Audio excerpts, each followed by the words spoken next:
The views shared on this podcast are personal opinions for conversation and insight only. Guest perspectives are their own and do not necessarily reflect the views of Kalaj Dame or this podcast. Nothing discussed here should be taken as legal, financial, medical, or professional advice. Always do your own research and make decisions based on your individual situation. This podcast is about bridging gaps across diverse topics. Even when subjects don't seem connected, there's always something to learn. My goal is to bring you the stories and experiences of my guests so you can take something away and grow from every conversation. Is it fair to say that there's almost always tech jobs available in the city? I forgot who said it to me. Someone called me an engineer mentally. It's one thing to be that career-wise, but not every career engineer is an engineer mentally. It's a really hard problem for interpersonal things, I think, because when anybody comes and complains about something, I'm like, all right, so here's how we're gonna go about fixing that. And that's not usually what they want to hear. I think I should be paid $60,000. And they're like, oh, well, yeah, we can't pay you that little. Does 70 sound good? I was like, oh no. I think traditional college isn't about teaching you what you need to do at a job. It's about showing that you can stick with something for 4 years and finish it. How much can you add to the conversation of AI is horrible for our fresh water? We just shine a light where they hide the grave.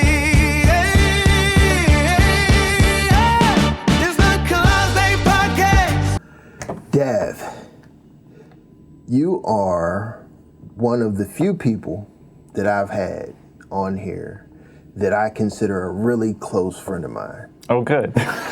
And I know we don't get to hang out too often, but that's literally me in general. I'm just a recluse where I don't really go anywhere. But when I do... I mean, I'm real bad with that too. I'm awful keeping up with people. Unless people are actively banging on my door, I don't do anything. I live in my little hidey hole as well. Yeah, I'm pretty much the same way. Every once in a while, I'll kind of send out my messages hey, what y'all doing? Let's go to a brewery or grab something to eat or something like that. But yeah, you are literally, you and of course Christian, a few other people, but the first people I reach out to when it's time to hang out and do stuff. And to me, just generally a great human. Oh, thank you. You are so much glazing. You're welcome. You are, to me, a well-balanced individual. Okay. Intelligent, of course, being engineer, but at the same time, someone is logical, the way I see logical in your approach to just life and your moral compass, but at the same time, really sensitive to people and situations and circumstances. And I don't know exactly how emotional mature you are, but it comes off extremely emotional mature. You just come across as this well-rounded human being that is just, that most people would probably appreciate being around, to me. Oh, thank you. I remember first time we got cool when I said something, and I feel like I called you a nerd, and you were like, "Hey, watch it." I'm wait, I'm a nerd too. Okay. But yeah, it was my thing. It was kind of almost like a dog whistle type thing for me, where it was dude, you're like me, shoot, this is dope. But in addition to all of that, computer engineer is your background, right? Computer engineering? Sure, kind of. So that's what I went to school for, but I wouldn't say that I really do that anymore.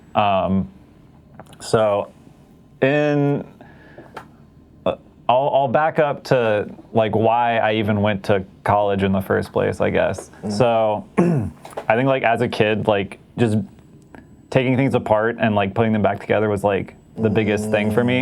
Yeah. And I think the first time I like pulled apart a computer and was able to like put it back together again, I was like, oh man, I've got this superpower. This is so cool. Yeah. I want to like figure out as much about this as I possibly can.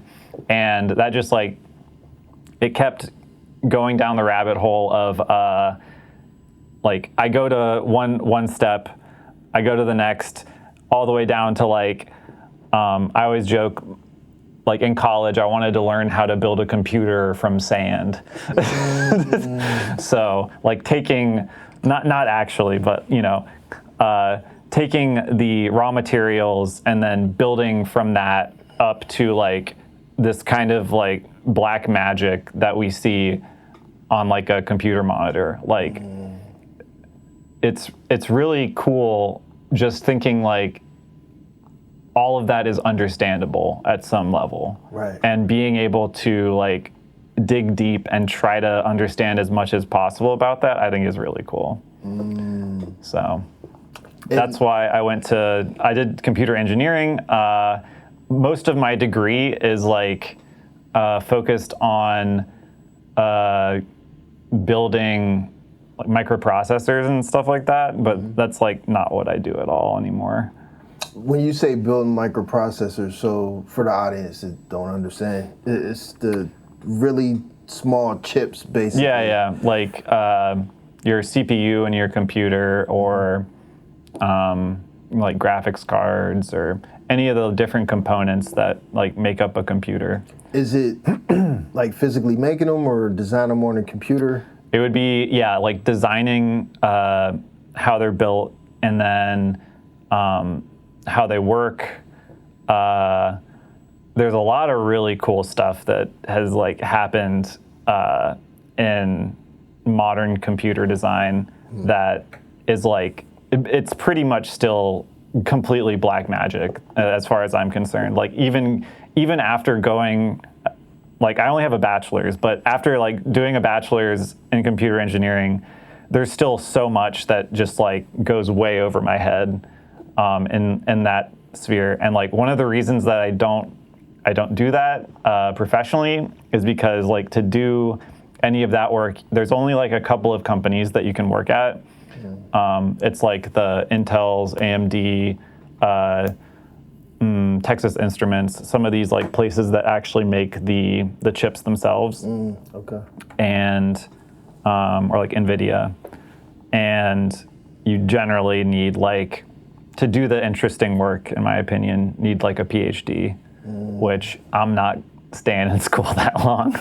I had enough with 4 years. Like that was fine. So basically, I got a co-op. I think it was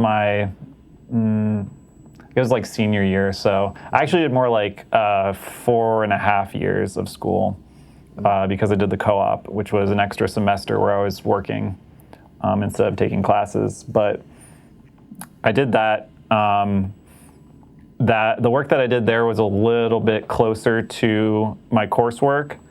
And when I ended up graduating, I reached back out and I was like, hey, do you have a position for me? And they're like, well, we don't really have one for what you want, like what you were doing at your co-op, but we do have this other position, which is in like embedded software. And I was like, I've taken a couple of classes in that. I could probably figure it out. So I interviewed for that and then got the job. And I ended up at that first job doing kind of 50-50 the digital like circuit design stuff as well as the embedded software side as well. So when you say embedded software, writing the code. Yeah, so it's hardware design of like actually drawing the schematic for the circuit board, and pretty much like the location of the components. And so what I was working on, they're called FPGAs. So stands for Field Programmable Gate Array. So a gate is like an and or not, like, and you can combine these to basically do all of the different operations that your computer does. So that's like the only thing that your computer does is these basic operations, and that's how you can structure these gates in a way to make it add numbers together. Right. And then once you have that, you can do multiplication, because multiplication is just adding like multiple times. Yeah. And from that, you can just build on top of that over and over until you have like an LCD, like display controller. Right. So like I was working on that like lower level component, which field programmable. So in your computer, those are usually, you call them like ASICs, so an application specific integrated circuit. Okay. That means that that component does one thing. It has been built to do that one thing. It is etched into the silicon to do that one thing. And so the cool thing about FPGAs is they are field programmable. So you can change what they do on the fly. Okay. And they're programmed using a language called an RTL. Verilog and VHDL are like the main languages, but it's basically just a way of describing how the gates are connected. And it allows you to do things much faster than you can with software, because you're like physically connecting things on this board. And you can do things like really, really high speed data transfer, which is what the job was. So I feel like let me try to rephrase that for the audience, because the audience probably feels like you're speaking French right now. So if I could put it in layman terms, so a gate is technically semiconductors, but think of it on a larger scale, kind of like a switch. Like small computer switches, right? Yeah. So think of it like it's like a big switchboard, and you're able to write some code that changes how the switchboard is like set up. Like this on, this off, this off, this off, this on, and as you're programming it, it switches. Switches, which, like you said, if you keep stacking on top of each other, eventually you're able. You can build very complicated systems. Right. Okay. Like a computer. This is actually how like most of the processors, like in your phone or like your desktop, the way that they prototype everything is usually with FPGAs, because once you build like the actual the etched silicon, you can't change it.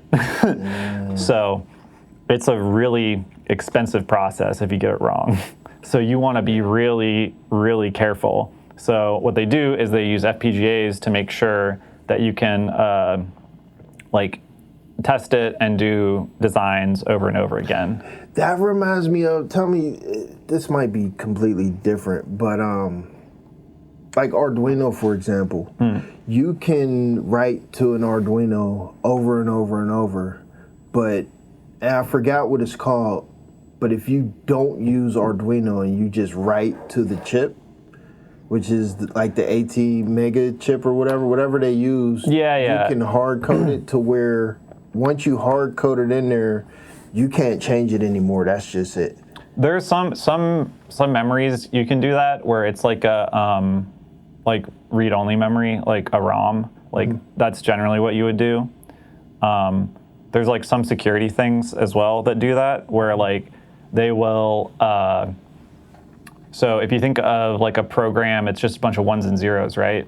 What they'll actually do is, and this is usually just for configuration things that you don't want people to ever change again.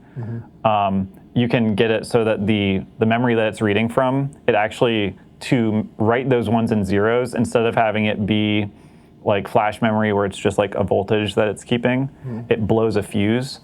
So you're never able to like rewrite that, because it's like physically destructive to write the memory. I always wonder why some of the ICs have fuses in them. That's one of the like ways of doing security like that, but there's other ways. We'll get into that too. I have a few questions on security. Okay, so now that you've proven that you know your stuff, I could also just be bullshitting everything. I mean, technically, you know enough to bullshit about it though. Yeah, true. So we met at Robotny, which was the second company you worked for? Yeah, so that first company, the reason that I went to Robotny was because of Steve. Super Steve, yeah. Which, so he was like like my boss's boss there. And I ended up working on a project with him pretty early on, which I thought was kind of crazy. He gave me this like system to like completely redesign, and I was like, I don't know what I'm doing. But I guess he saw something in me, so. Steve is great. We love you, Steve. Look, Steve, you watching this? Come on, man. I need you in here. Yeah, so, he's the reason like why I'm in Pittsburgh is because he had this connection that was up here in Pittsburgh with the robotic farming, indoor ag. Right. And I trusted him, and I made the move. That works. So yeah, I feel like we were hired. Was it the same year? We were hired like weeks apart, I think. So I started October 2019. Yeah, I think I started in like maybe September or something that year. Yeah.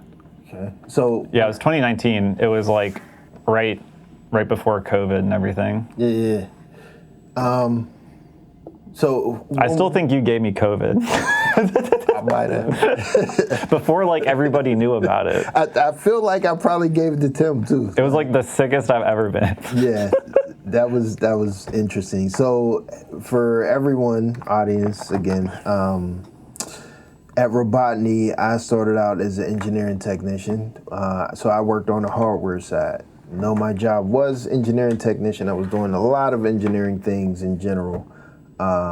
Design work, building everything, built most of the farms, controlling boxes and stuff. And Devon, you worked on the firmware side. Yep. You were firmware, but where Dev, you would take the things that I built and make them smart. Yeah, pretty much. That makes sense. And then, meeting every day, talking, hey, Dev, I built this. And you're like, okay, I programmed it to work this way. Done work. I call you, hey, Dev, this ain't working. And we literally correspond back and forth to get these robots working. And then COVID. So 2019, before we know anything about COVID, I went to work and I was extremely sick. And I've always been a workhorse that goes to work while I'm sick because I've been working blue collar union jobs most of my life. And they always say, you have a limited amount of time off. So the whole idea that you can infinitely have time off well, as long as you don't abuse it. That's the trick, right? The infinite time off is no time off a lot of times. Yeah, exactly. Because I don't know if I ever took. Maybe I took like 1 or 2 days vacation while I was working there. It wasn't like hardly ever. I started to more towards the end. I remember. Yeah, more towards the end. Tim almost yelled at me the one time for I can't remember if it was Thanksgiving or Christmas or something. He's like, dude, like I'm serious, do not come in. Yeah. And that was my thing, just working all the time. Well, yeah, I remember at least the first couple of years, like I didn't feel like I could take vacation because like things were in such like an unstable state. Yeah. But yeah, towards the end, it was in a state where I felt comfortable. Yeah. Everything was like working pretty well. That's kind of a thing too when it It was nice. When you're responsible for something or everything, and like if you're not around, it all burns down. Matter of fact, Yeah, it's not good. I remember I took a vacation. I was in Erie fishing. While I'm in the water, standing in the creek, Tim is calling me like, "Hey man, what do? I need to fix this." And I'm like talking him through how to fix something. It was the I want to say the harvester. What's the harvester? Maybe it was the harvester. One of those ones that had the box that was getting a lot of corrosion in it, and the pins used to mess up. But yeah, he couldn't figure it out because all of it was in my head. So. Yeah, that's also not good. Yeah, that's the worst part. But yeah, I don't know. It kind of makes me feel like this newer generation, like there's a separation or division, and just understanding that concept of like work, I guess, get the job done, be responsible. There's a couple of like other places that I've worked, like junior engineers that they're just the same, and I was like, taking my wisdom, like, hey man, you might not have a job next week. Take a day off. Oh yeah. Like, it's not the end of the world if like this doesn't work today. I'll take that. Maybe the Gen X older millennial style of thinking isn't as healthy as it appears to be. I've tried to evangelize that a little bit more as I've gotten a little more like senior, where I feel like I can like tell people what to do more. Like, you need to take off, go. Don't be like me. Don't work yourself to death. Yeah, I remember those days. Like you would come in, what, like 10, 11 and stay till like 10, 11? Yeah, it was a lot. Yeah. I think I was passed out a couple of times. There was one time where I think that was when I got sick, and I also came into work. And I was like so worried that because I was so lightheaded, I was like, can somebody like tell me, am I purple? Am I like hypoxic? Like, do I have pneumonia? I'm not sure.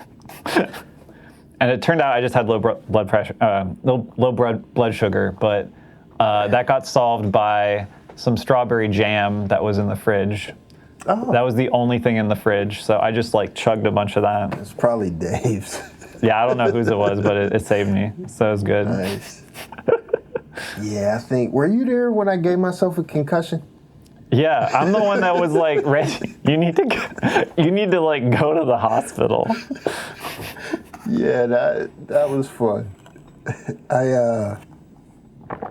had a drill. I was drilling something in at an angle, and it got stuck and like snapped out of my hand. And I was laying on the ground under a conveyor, so it snapped out of my hand, dropped, cracked me in the head. And yeah, I was out of it. You punched yourself in the face, basically. I blacked out. Like my eyes were wide open, but I couldn't see. It was just light everywhere. Yeah, that's pretty bad. Yeah. Went to the hospital. I didn't even want to go to the hospital. Matter of fact, I think you're right. You were the one that told me, like, dude, that sounds like a concussion. Yeah. That's like what like when people like box. It's like you see stars. Like you said, like, yeah, I think I saw that. Yeah. I was like, Yeah, those was fun times indeed. Not good. Okay, so from there, we don't have to go through like everything in your career, but I wanted to touch on, I guess if we could dive into like tech and Pittsburgh's relevance to it, especially like post-COVID. Yeah, I mean, so we have CMU here, so there's a lot of companies that start out of CMU. Mm-hmm. There's a lot of like funding and stuff. I mean, I think that's how Robotnik got started. They got a grant from, I think it was a business school actually, so not the engineering school, but I've gone to a couple of these like Pittsburgh robotics meetups and stuff like that. It's pretty cool. There's a lot of interesting stuff going around in the city that you wouldn't necessarily know is going on. That's the thing, like networking. There's a really good, I can't remember the name of it. It's something like the Robotics Discovery Day. I think maybe that's the name. Mm-hmm. They do it at the convention center every year.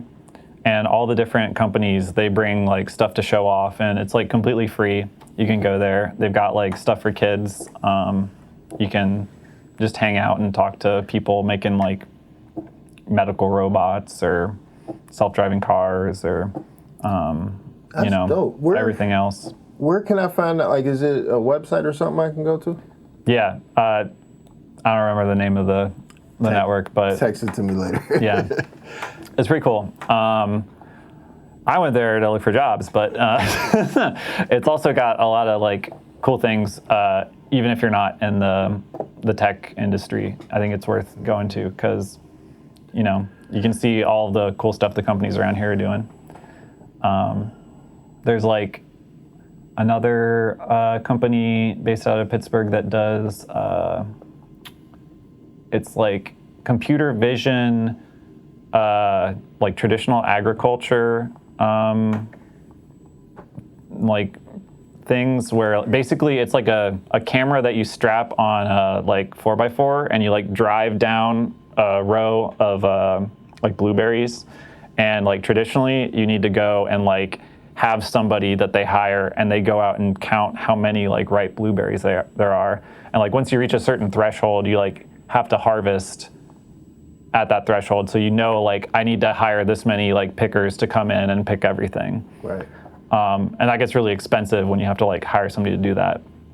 But they managed to get like this computer vision system that you can just drive down like as fast as you can, and it just like automatically counts everything for you. And like you don't really need somebody that's got that like super blueberry skill. It's the computer algorithm doing that. Yeah. Which is kind of cool. So saves farmers money. Is that cool though? Isn't that like cutting out jobs? I don't know. It depends.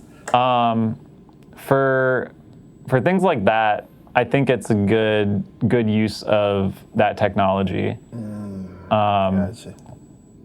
Just because if you're like a farmer that your livelihood is dependent on like getting as many like accurate results as possible, I kind of think like any way you can get closer like count to what's actually there, like the better.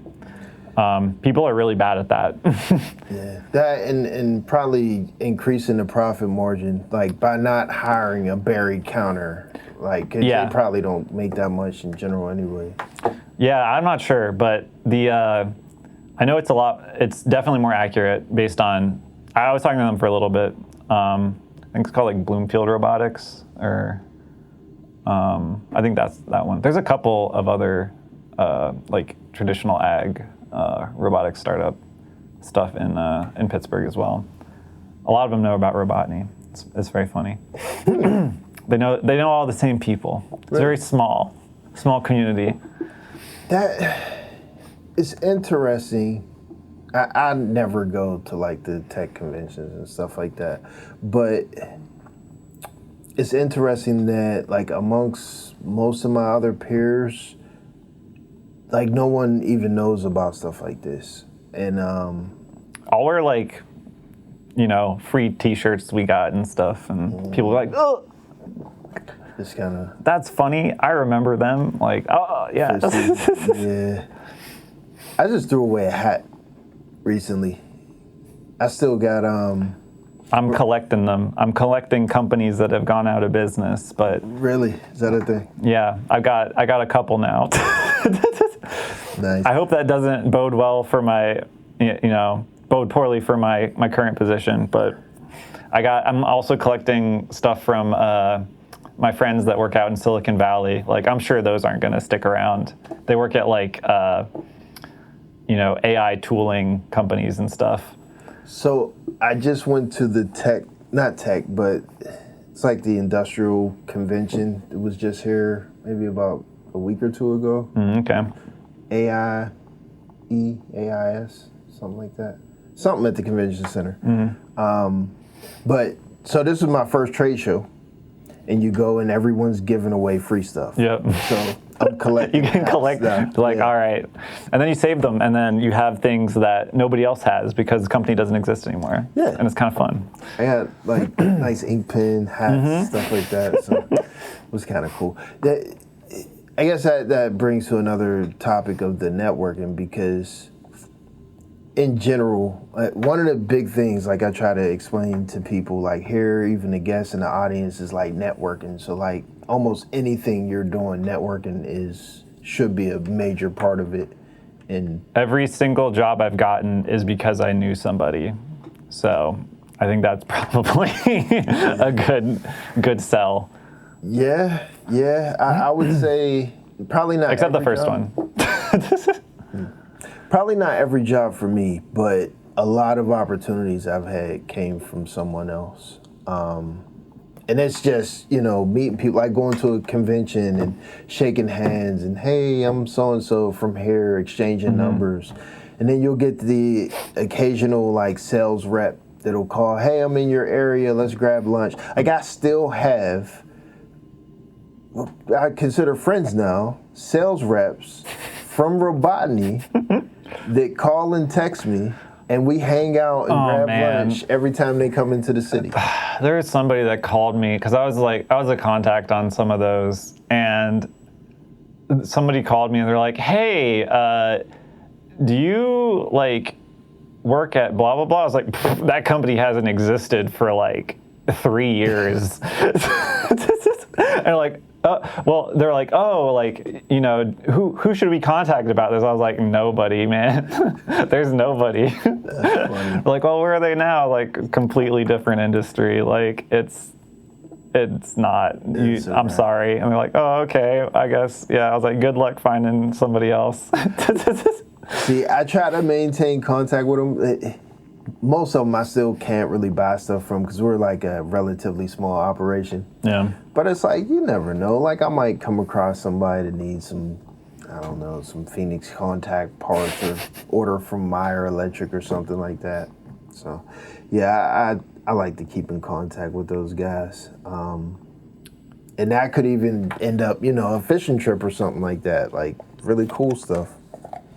I'm still close to the people I used to work with at Mosbach too. Like we go to bars every now and then. I stop up and walk through the plant and stuff. So yeah, I keep in contact with most people that I work closely with. Even at my first job, I've got like the guy that he was basically like my mentor. We've got like a Google chat with all of us that were on that team, and we still chat. When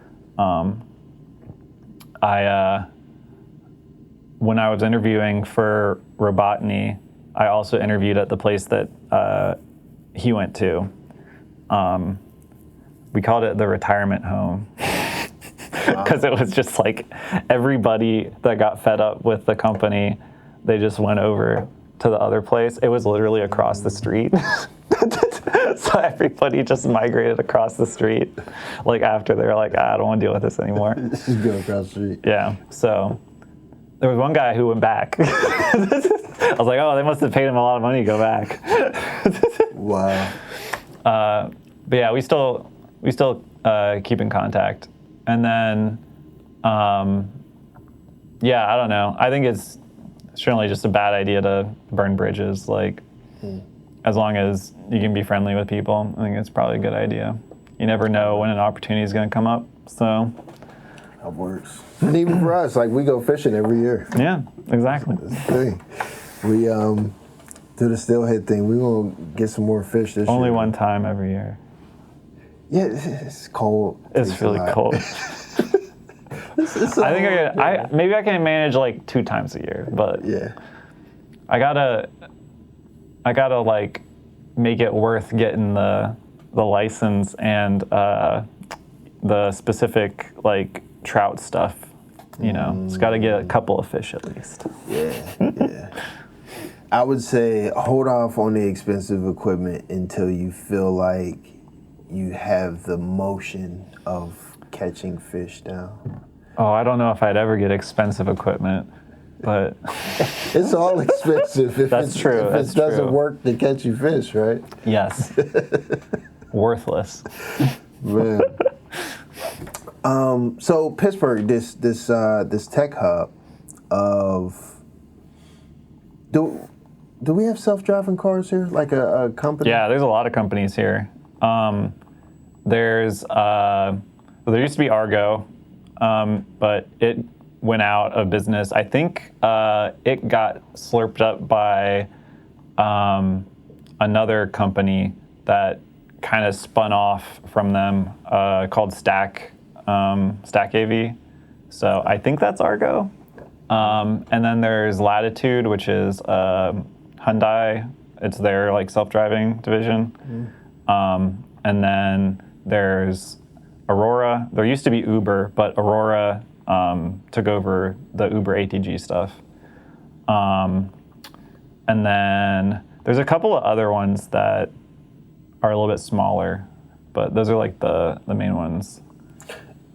So is it fair to say that there's like almost always tech jobs available in the city? One of the reasons that I moved here and like I didn't feel so like the like startup scene, like I kind of knew what I was getting into. I think there were a couple of people that joined Robotny that like they didn't really know that this was like maybe not the most stable thing in the world.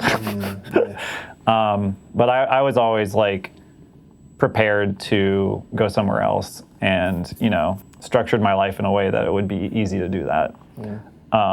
And I didn't feel like it would be a big risk being in Pittsburgh because there are so many tech jobs here.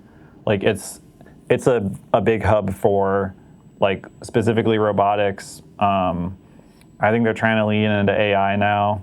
There's like over in Bakery Square, there's like a huge like signs of like the AI corridor. I haven't seen any companies go in there yet, so I don't know if it's real or not, or they're just marketing it. But it's the worst. It's not good for an electric bill at all. No. And then like you've also got like in Pittsburgh, there are offices for pretty much all of the major like tech companies. Like we've got a Google office, there's an Amazon office, there's a Meta office. We got a Meta office here? Yeah. I didn't know that. Why here? Oculus actually was started in Pittsburgh. Maryland? I don't know if it was started at CMU, but like the main office for all the Oculus stuff was in Pittsburgh, and then that all got gobbled up. So they do a lot of like I think just R&D stuff here still. So Oculus, that's the it's Meta like, Quest? Yeah, like I think it's mostly Reality Labs is here. So you can see, I don't think they do a lot of what I was interested in when I was applying. A lot of the Reality Labs jobs that I was interested in a while back was like in, I think mostly Silicon Valley area, but they do, I think, more heavy software here. Last time I looked at postings, I'm sure all that got cut back a lot though. Like Reality Labs loses so much money. It's crazy. Wow. I think it's just basically because like Zuck likes it, and so he's funding it, but it doesn't make anything. They've got some really cool tech. I don't know if you've seen it, but they have the wristband for, I think they integrated it with the glasses, but it's a myoelectric sensor, so it senses like your I think your nerve movements. So basically you can do very, very small movements and it will pick them up. So really, you can see like demos of it that are really cool. where people are like barely moving their fingers and controlling like a game. I think it's like Subway Surfer, and they're like scrolling back and forth. So like you can, like if you're disabled or something like that, like you I think so, probably. like, play a video game just moving your fingers. The main reason that they use it is because it's a good way of controlling something without like a physical controller. So if you have like your heads-up display on your glasses, you can just do something like pinching, and that will like, or like I think the other thing they do is like you can like scroll on your hand, and that will move up and down, and you can get a bunch of different motions that it can pick up pretty well. Without a controller, it doesn't need to see you. It's just you can have it behind your back anywhere, and it works. That sounds like some Iron Man, Marvel Iron Man stuff. Yeah, it's really cool. Is it like for sale or something, or? Yeah, you can get it with the, I think they only sell it with the new Meta Ray-Bans. I think they're pretty expensive. And also, like, they're getting to the point where people are getting banned from places with them because people are, like, taking videos without consent, things like that. Yeah. So, I think, like, we ran into this a while back with Google Glass, or like get your glass holes. And now we've got our new version of that. Yeah. Huh. But it's a little bit less conspicuous because, I mean, they look, you can like pretty easily tell that they're the glasses with the camera and like AI enabled stuff because they've got like thicker rims and everything. Yeah, like shouldn't they have a law or something that like they have like red stripes on them or something so they could like easily be spotted? I mean, it has a light when it's recording, but I'm pretty sure you can disable that like if you're clever enough. That's what I mean. Like there should be, if you have recording glasses, they should like, other people should be able to look and tell that you have recording. Yeah, it's also state by state with like how the laws work for recording, right? So I don't remember what Pennsylvania is, but I think it's two-party consent. But there's other places where it's only one party. So like I could just record anybody and I don't have to ask them. I think in public maybe, but you can't record audio. You need two-party consent for audio and PA. Okay. You'd probably know. Wait, what's that mean? It's a podcast. No, where did I learn that at? I don't know. Watching some court show or something like that. Yeah, I don't know how Ring cameras work either, because that's another thing that's like part of that. Because they're like, if it's like outside your house, it's different than like inside your house. Yeah, you're right. There's probably some differences.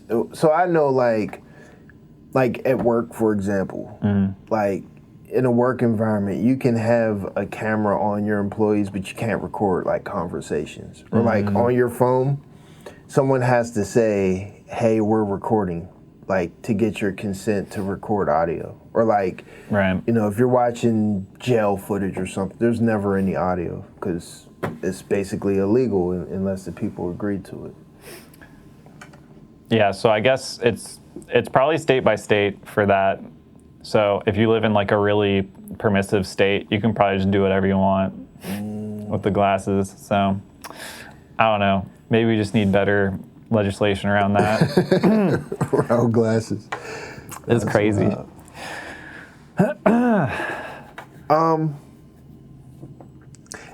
You kind of dove into like what drove you to be a computer engineer. Was it like always? Like, was it specifically computer engineering? I think the thing that always was important to me and still is important, as I've gotten more and more into the industry, like, I think some things have kind of lost its magic, if that makes sense. Like, once you understand something a little bit more, like, it's not as cool. Yeah. And I think what I've realized is the thing that I like about computers is the problem-solving aspect of it. Yeah. I like the, getting some nebulous thing and then figuring out a solution for it. What you mean when you say nebulous? Be like, I need to move this thing from over there to over there. Like, how are we going to do that? I'm like, oh, we can build a conveyor belt. And like, oh, but it needs to stop right here. Okay, we got to figure this out a little bit trickier. So, you can, given enough code, you can kind of do almost anything. That's like one of the things whenever, we're in some meeting and somebody's like, well, like, can we do this? And I'm like, yeah, we can do like pretty much anything, but it's like how much time it's going to take. Yeah. Time and resources, right? So, like, I think that aspect of it is really cool. And it just so happens that a lot of the things that are interesting to solve, in my opinion, are, easier to solve with like computers and software. So that's kind of where I've been focused on. But I mean, there's other things that, I don't know, and just even in my personal life with like hobbies and stuff, like just finding a fix for something, like I still do that, even if it's not related to electronics or anything like that. So I forgot who said it to me. Someone called me an engineer mentally. Like, they're like, it's one thing to like be that career-wise, but not every career engineer is an engineer mentally. It's a really hard problem for interpersonal things, I think, because when anybody comes and like complains about something, I'm like, all right, so here's how we're gonna go about fixing that. And that's not usually what they want to hear. Yeah. And I think that's definitely like, anytime I hear a problem, my initial thought is, how do we solve that problem? Not, I'm so sorry. Yeah. So I know, like, I've had to step back and like realize, like, oh wait, they don't actually care about solving the problem. They just want to vent or something. But on the flip side of that, like if it's me and I'm complaining about a problem and somebody's like, oh, I'm so sorry. I'm like, yeah, whatever. How do I solve it? Yeah. Be like, you want to solve it? You do? Okay, let's go. Yeah. Like, let's solve the problem. I mean, I get it. I definitely understand. But yeah, I'm definitely a solve first kind of guy. Yeah, there's a mentality to that. And I definitely have gotten myself in a little bit over my head with some things when I'm just, I try to fix one thing and then it balloons into something else and then it's like this huge thing. And I was just trying to make coffee or at least something simple. Yeah. I was like, now I've got all these like different threads open about how to, rewire something or whatever. That's definitely a thing. So I don't know if you remember, I'm really good for like starting these big elaborate projects where I build random stuff. So I get... And finishing these big elaborate projects. Not finishing. I get to...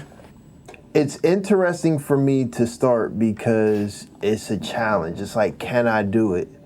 Once I get to a point to where I know I can do it and I know I can complete it, then in my mind I've already completed it. Yeah, I kind of do that too. Is this like when you're remodeling your bathroom? Yeah. That was one of them. My bathroom's still not 100% finished to this day. How many years has it been? 2020. I started before my ex left. That was 2019. Okay. I think, when I started it. And I got it, let's just say 90% finished. It's always that last little bit. Maybe 2022. And Still, like there's some trim, Yeah. some caulking around some areas, trim. I just put the doors on the cabinet maybe a few months ago. I think I'm gonna start doing that sort of thing too, and I'm trying to check myself to like make sure I don't do that.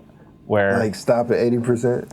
Well, I'm gonna do like these projects, and then if I lose interest, I'm like, all right, I need to hire somebody to finish this because there's no way I'm gonna finish this, and it needs to be done. It's for me. It's always time. It's always make sure I have enough time, and I need a reason to light a fire. Under me. So, like, I'll go to my wife and say, tell me, complain about it. She's like, oh, I don't want to nag. Well, no, I'm like, no, nag. Like, I need a reason. I need motivation. Yeah. If I don't have something to push me, then it's just not going to get done. Especially if I have, like, all these other priorities and stuff like that. Like, and then on the thing I was saying about starting the projects, it was a bandsaw. So I have logs, wooden logs all around my house, and I do woodworking. And I thought, I can use these logs around my house for woodworking if I had a bandsaw, a good bandsaw. Are you like, what do you call it? What is it when you like take raw like wood and then turn it into like lumber? You're milling it. Milling. Yeah. Kinda, to an extent, but it's like smaller logs, like stumps like this. And so yeah, mill it down from raw wood, and then because it has to sit for like years so that it adapts to the area. But it's been sitting for a while. Chop it down, and then you start to work it into furniture or something like that. So I'm thinking, I need a bandsaw, a good bandsaw to do this type of work. Couple $1,000 easy. Yep. I should make one. It's a great idea, right?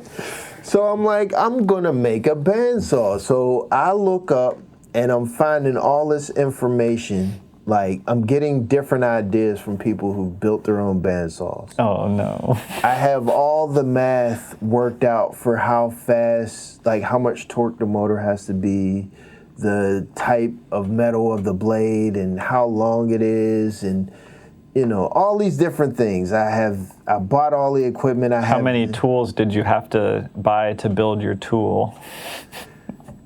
Tools, none. Oh, okay. I already had all the tools, but I did have to buy. So, like, I bought a VFD to control the motor. Yeah. That was Automation Direct, maybe $150.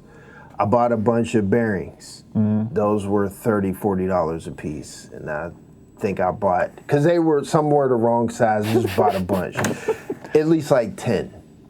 The wood, I got big sheets of wood, like probably a little bit longer than this table, and like glued them, like laminated them together, and then cut through them like the shape of a bandsaw and stuff.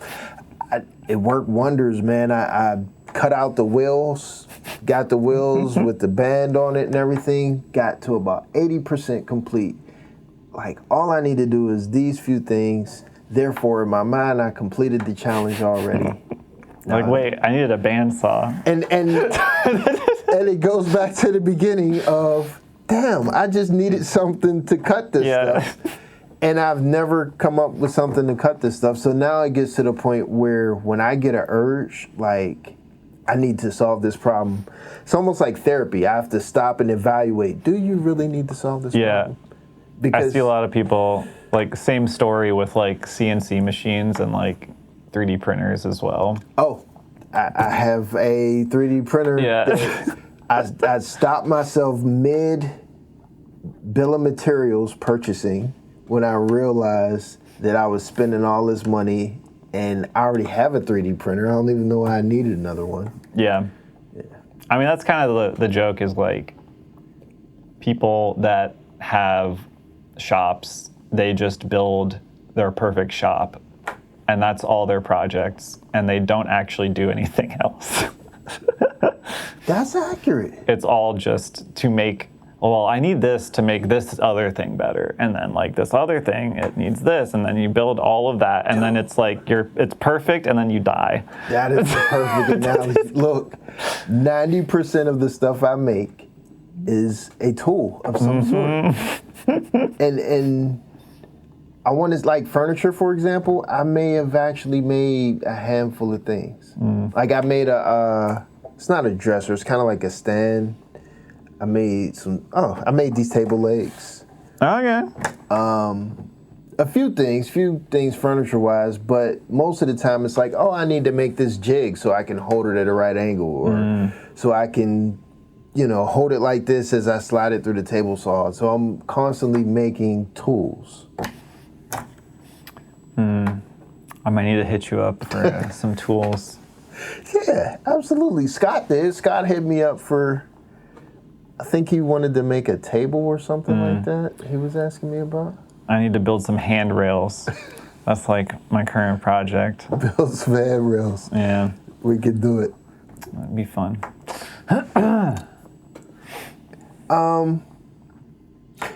One of the big things I wanted to talk to you about, like in engineering, is, software developing.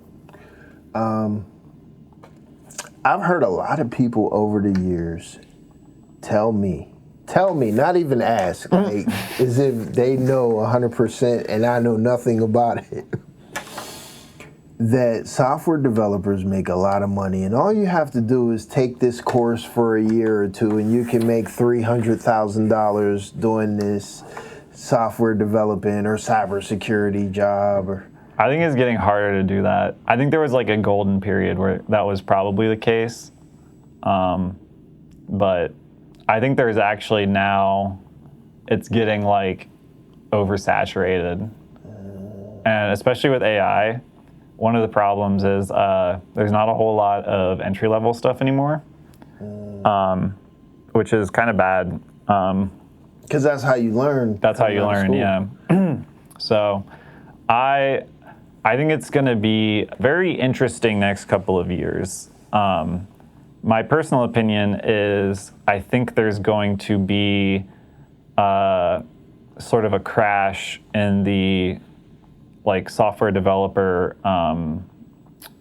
availability, because I think there are a lot of people that they heard that promise of these high salaries if you just go to this, if you get the degree, if you go to the boot camp, then you can make this money. And I think a lot of them feel kind of betrayed, and I hear a lot of people are going more into trades and stuff because we still need a lot of people in the trades. And we kind of oversaturated, I think, on software. But opposite to that, I think what's going to happen is people got burned, so they're not going to be enough people going into that job market, and then in, I don't know, maybe 10 years or something, we're going to have another huge need of people. In the opposite direction. And it's just going to swing back and forth. And the problem is going to be everybody that was already a senior at that point is checked out and done. They've retired, or they don't want to do software anymore. And you don't have that new crop of fresh people coming in to learn. So it's probably, we'll see how the AI thing goes. I'm a little skeptical on it replacing everything, like a lot of people say, but it's definitely an accelerator for some industries, especially software. But part of the thing that you need is people that have expertise to guide it in a good direction. Otherwise, you can get some really bad outcomes. Yeah. And if we're not training the new engineers to do that, then I don't really know who's going to do that, which doesn't leave me a lot of hope. So I hope companies are smart about it and see the need for training juniors up to be seniors and career growth. That's definitely a thing, because for me, going to school for electrical engineering, I learned to program. It was just a part of my curriculum, right? Where You have to learn Java. Is it Java? JavaScript or Java? Java. Those are both, yeah. Those are both fine. It's one of those you have to learn. Yeah. It's been a long time. My bad. Can't remember. C++ was one. C# was one. And like you have to learn it. So from the very beginning, you know, with Moore's Law all the way up, they teach you everything. And I don't know, I feel like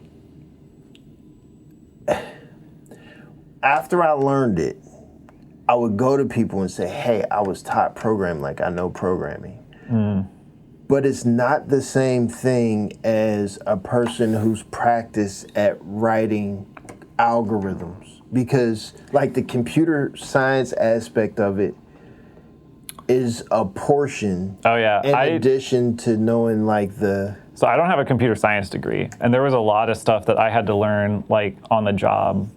I took like one data structures and algorithms class in college, and it was all right, but yeah, it didn't really teach me what I needed to know.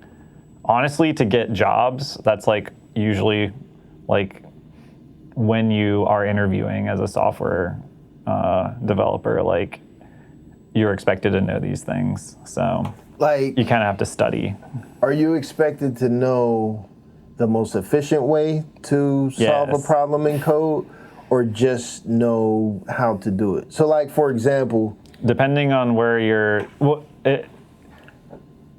generally expected to know the most efficient. If it's a known like thing, then yeah, you're expected to know. So for the audience, see if I could try to explain this. What we're talking about here is kind of like, if I could put it in terms of language, where I could say, hey, Dev, I want you to hand me your cup. Like I could say, hey, Dev, could you hand me your cup, and write it on, you know, iPad, paper. Or I could say, Dev, I need you to stand up, push your chair back, slide the table this way, lift the cup up a few inches, move it over this way, walk all the way down here, hand me the cup. Like the way that I explain it and the amount of energy that I use in my explanation, like the differences between something that's really efficient and something that's just overly exerting would that be like a good comparison? Yeah, kind of. Like if you think of removing cups, if you're doing something where I need to give you 5 cups, one solution is for me to pick up 1 cup, walk over to you, give you 1 cup, walk back, get another cup, walk over to you, give you the other cup. That works, but that's not the most efficient way, where I just grab all the cups and then give them to you. And that right there, like I know people that have took software development courses that don't understand the difference between those. Right. That, like even at Robotnik when we were hiring, people would come to me like, hey, can you like put me on? I'm like, I don't think you're good enough. And sometimes you don't care. You just want the cups over there, and that's fine. You don't care how long it takes. So but a lot of times you do. So should someone looking for a job in developing, programming, or whatever, should that be a fear of theirs? Or should they confidently walk into the interview like, look, I don't really know the difference, but I'm just going to make sure the cups get over there? I think you should. It depends on your experience level. I think there's like a certain level that you're expected to know, like the best way of doing it. And because there are certain algorithms that are like known solutions for the best way. Like sorting algorithms are like one of the ones that they're pretty much like there are some new improvements now, but mostly like we've pretty much solved it. Just standard. And that's problem solving like playing the screw nut game where you like or the circle things where you like the Towers of Hanoi.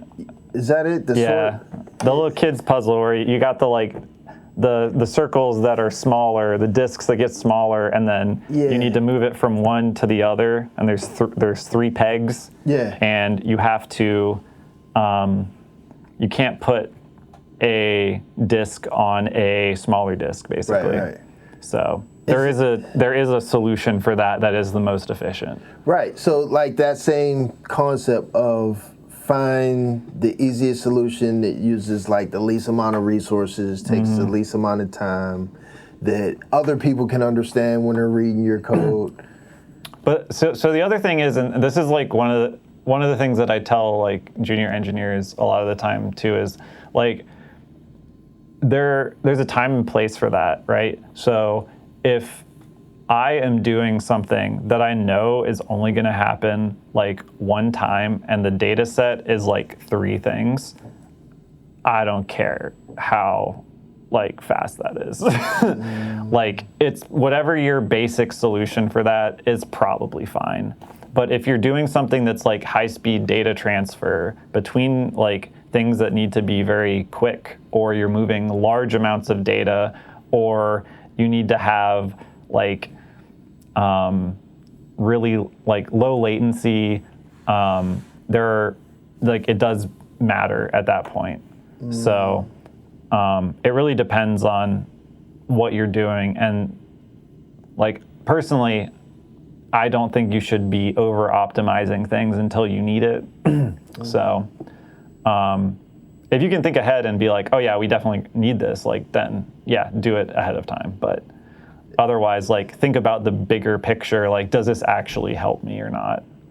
Because if it doesn't, then you might waste time trying to solve a problem. You're wasting time doing the development where you could have just done it quick and then it works and it's in the hands. Like especially if you're doing something that like time to market or customer releases or whatever you're doing, like time is important. Almost everything is like that, I think.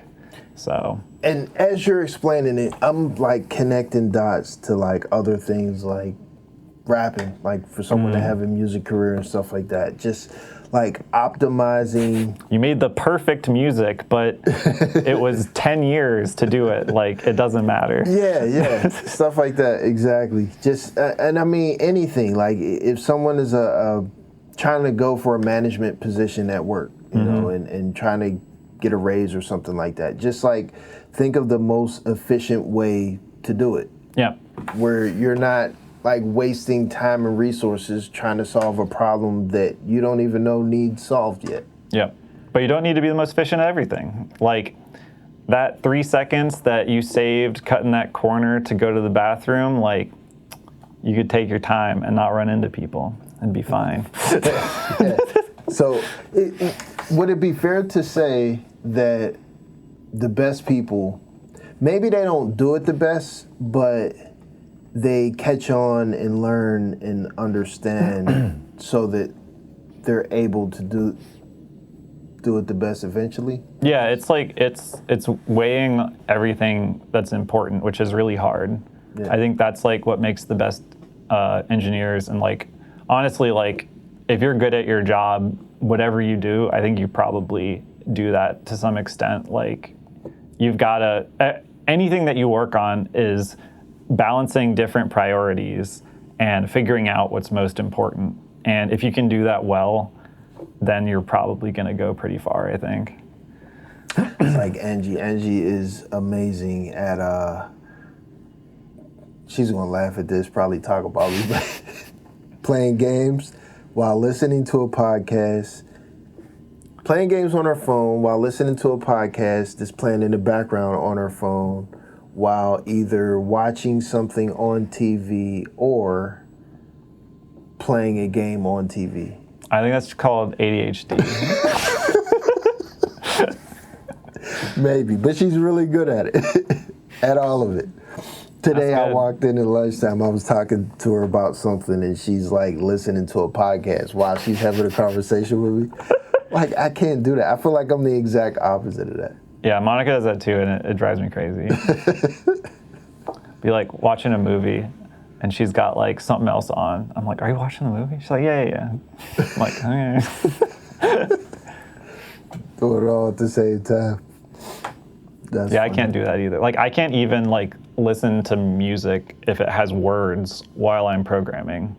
Yeah, I can't. I can't Like, do that it either. needs to be completely like, I'm in the zone. Let's go. Yeah, I can't. It's really difficult for me to listen to music while I'm having a conversation. Oh yeah, yeah. I end up I listen to the music too much, like, and get like engrossed in that. Yeah, that's the thing.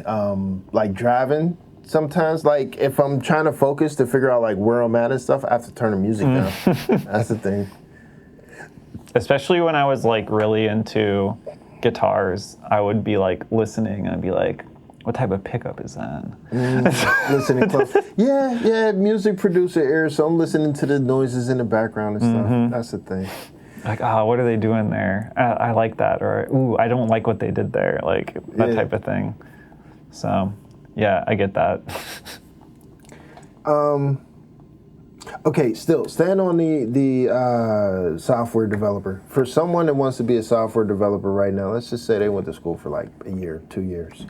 How much would they expect to make entry level if an entry level job is available? Oh, geez. It's going to depend a lot on the area. Here in Pittsburgh? I'm out of the entry level like job market now, so I may be off, but I think like at least 100K for most things.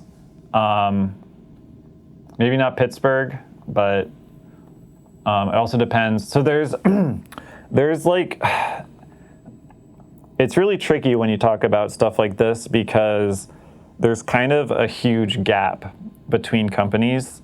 So you've got, I think they segment it into like 3 different groups. You've got like your company that has software that needs software developers, but they don't do software as their primary product. So think of like banks and things like that. Okay. They're generally, well, I think banks are maybe, it depends on where you work, but they may be a little bit higher depending on how like specialized you are. But those are usually like near the bottom. Okay, that makes sense. So I would say probably like 60, 70 for that. I think, so back in 2015, I was making about, I think 70,000 was my starting salary. 2015? Yeah. That was with your first job? Yeah. And That was good back then. I called them and I was like, well, so they gave me, I was like, so what are you expecting to make? And I was like, I'm gonna make, I think I should be paid 60,000. And they're like, oh, well, yeah, we can't pay you like that little. Does 70 sound good? I was like, oh no. I'm really bad at negotiating. The same exact thing happened to me with Robati.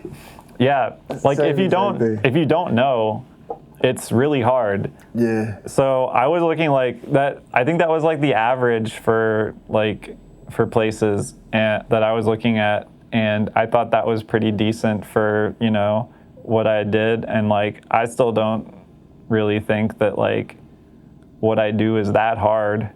So yeah. I'm always surprised that people want to like pay you that much. Yeah. But I guess it's valuable, so that's good. I'm glad that I like doing something that is valuable to people. And yeah. That makes sense too, because so like what I do, there's a vast difference between engineering for industrial companies that are, furnaces and any industrial manufacturing versus like a startup, like tech company. Yeah. Where industrial manufacturing is going to be on the bottom scale of pay. Right. Oh yeah. So like I was my 3 tiers, right? Yeah. So you've got like those companies, industrial manufacturing, stuff like that. That's probably going to be also in the middle, in like the low end, like with the banks and stuff. And then you've got like, I would say, the more like small companies are generally like lower. You got like your more middle companies, which are like, they do software, and it's like maybe what they specialize in, and you're gonna get like a better like overall salary there. And I don't know like pay bands per se, but they're a little bit higher than the lower ones. Like, I don't know, maybe like 25% more. And then you have your huge tech companies in the Googles, the Amazons, and they're just like way more than everybody else. Grossly overpay, or? You could argue that, yeah. And they, like, for one, it's a lot harder to get those jobs. They're very, like, the amount of people that apply to them because the pay is so high is like, there's a lot of people in the pool. So you just basically gotta get lucky, I think is the main thing. Because they get, thousands of applicants, and, a couple hundred are probably gonna be good at the job. Whether you're the best or not probably doesn't matter. It's like, if you're gonna be good, then, you're rolling the dice. Yeah, there was, what book was that? When I got hired at Robotnik, Scott sent me a book, and I read it. I don't remember the name of it, but it was, one of the things it was explaining was like how to hire people, and it was just based on statistics, where it was like... You want to make sure you're not hiring like people that aren't going to do the job well. Yeah. But it was like... But you don't need the perfect person. Exactly. Yeah. So it was like, don't wait for the perfect person. So I think it said hire like the second good person or something like that. Like, which statistically averaged out to like... Because if you pass up 2 good people and you wait to see if the third is good, I guess there was like some idea that they won't be as good as the first 2 statistically. Which statistics is a really difficult concept to wrap your head around on certain things. It's averages, isn't it? Yeah, but some of it is like if you're not like really into math, it's... Man, I had to take a statistics class in college. I think that's the only class I got a C in. It's way harder. Like, when people be like, oh, engineering math is hard. No, statistics is harder than engineering math to me. I would much rather find the integral of X. Oh, no, this was a bad one, Reggie. It was a statistics class I had to do integrals with. It was like, I think multivariable calculus was the prereq. It was nasty. What? I don't think the professor knew how to teach it either. There was like one where I got a 32% out of 100, and I was like, it's over. Wait, why in the world would, so you mean, matrix, calculus was a prereq. Why would you need that as a prereq for statistics? So, like, if you think about the probability curve, right? What is, like, how do you get the average between, how do you get the, like, probability for that curve? It's just the integral. So you're literally measuring the area? You're measuring the area under the curve to get it. Like, so there are other, like, if you think about other, like, math where, like, we've already figured out physics, right? And you get the, like, your basic physics, you get all the equations for you. Somebody had to figure that out. Right. So it's kind of like that, but for statistics. So you're learning like the more core aspects of it. I get it. That's there was a. I hated it. Yeah, I sound like I would like it. There was a TV show. I can't think of it. Numbers. Oh, okay. Yeah. The dude's brother was like a math PhD. I remember in high school that was like the phone it in thing that we would watch in math class when like the teacher was probably hungover or whatever. I mean, it works. But yeah, he was doing the same type of stuff, wasn't he? with statistics and stuff? I don't remember. I didn't pay attention in that class when there was the TV on. We were goofing off. Nice. Yeah, the math class I got away from, never had to take linear algebra. I skirted from that one. Screw that. I don't use like any of that anymore. That's the other funny thing is like all of that math, and I mainly just add things and look and this for all the people that's like scared of math, like audience members and stuff like that. I can't remember the last time. I don't even remember how to do like integrals, and I don't remember any of it. You look it up. Like, yeah. X squared is what? 2x. Like, that's literally the only one I know, derivatives. No, I know E. I don't even think I remember that one. And that's just to add to the conversation of isn't it always just E? E is E. See? Natural log is always the natural log. Yeah. That's what I remember. I remember that one. But that goes to show how much, like in engineering, at least in my form of engineering, how much I actually use that math that I had to learn in school. Of course, I don't know that it's as much about remembering it more so than just understand the theory of how it works. I think it's important to understand. The thing that I usually tell people, like going back to your question about like how to get into like software development and stuff, I think traditional college isn't about teaching you what you need to do at a job. It's about showing that you can stick with something for 4 years and finish it. And stick with something that's hard and finish it. And I think that's really important. Like, if I see somebody that has a degree, I don't necessarily look, at, do they have all of the right classes that they took or whatever? Like, did they do it? And, does it look like it was like, tricky to get? And do they know how to do the job? Like, that's the important part for me. Yeah. And I don't know, some of the, like I said, my degree doesn't really one-to-one map with what I do now. Like, I mostly do software development, but that's not really what my degree was in. It was like half of that. But I think like experience is definitely more important. And especially with like Arduino and all these other things, like it's super easy to get started programming, and like if you're interested in it, you just do it. That, you know what, I didn't write that down, but I wanted to mention that. So like anybody that's watching this, like if you're interested in getting involved in developing software development or programming or whatever, like you said, Arduino or Raspberry Pi. Raspberry Pi is getting a little expensive, to be honest. But not the older ones. The new ones are. You can get the older ones. The newer ones are like super like heavy duty and capable. Is it 5 they're on now or 6? I think 5. I don't remember.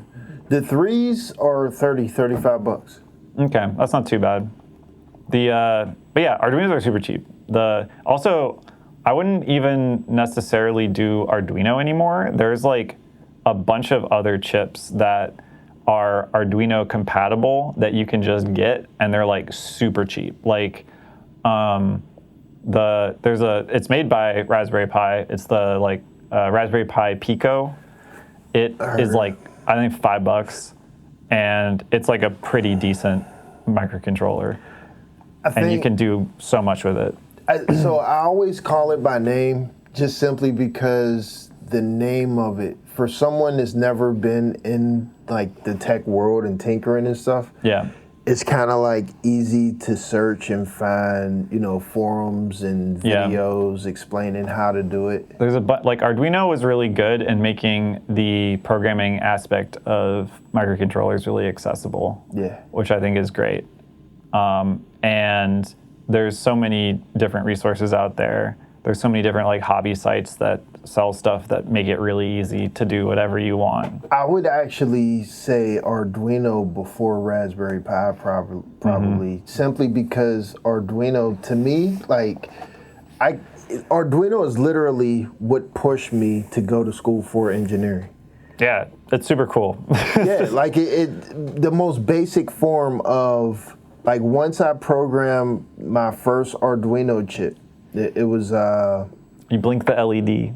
yeah, stuff like that. For me, again, challenge.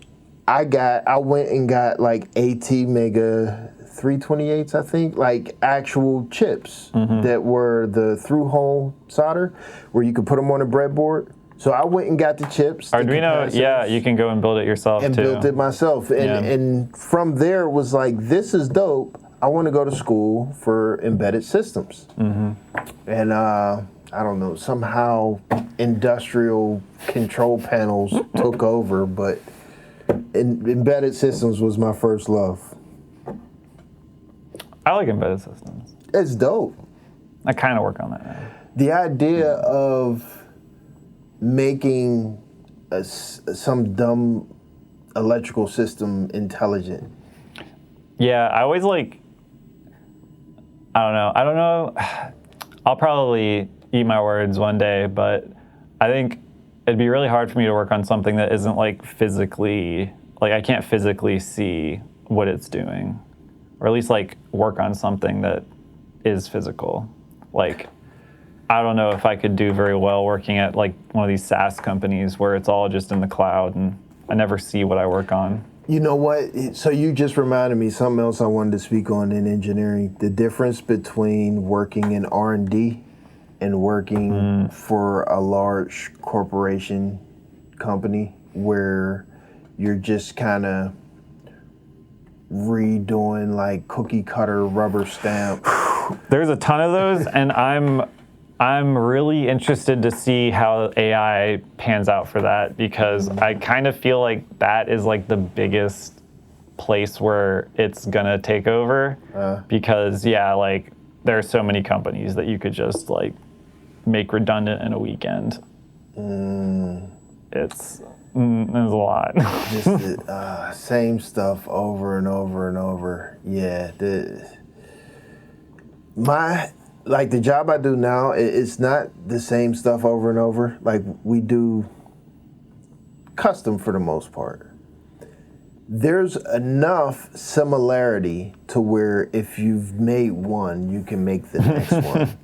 But it's not a direct copy. Like there's some level of problem solving in the design of it where I have to pull out my calculator and do some algebra every now and then to find, how big is this cable supposed to be, and what's the... You can always make more work for yourself.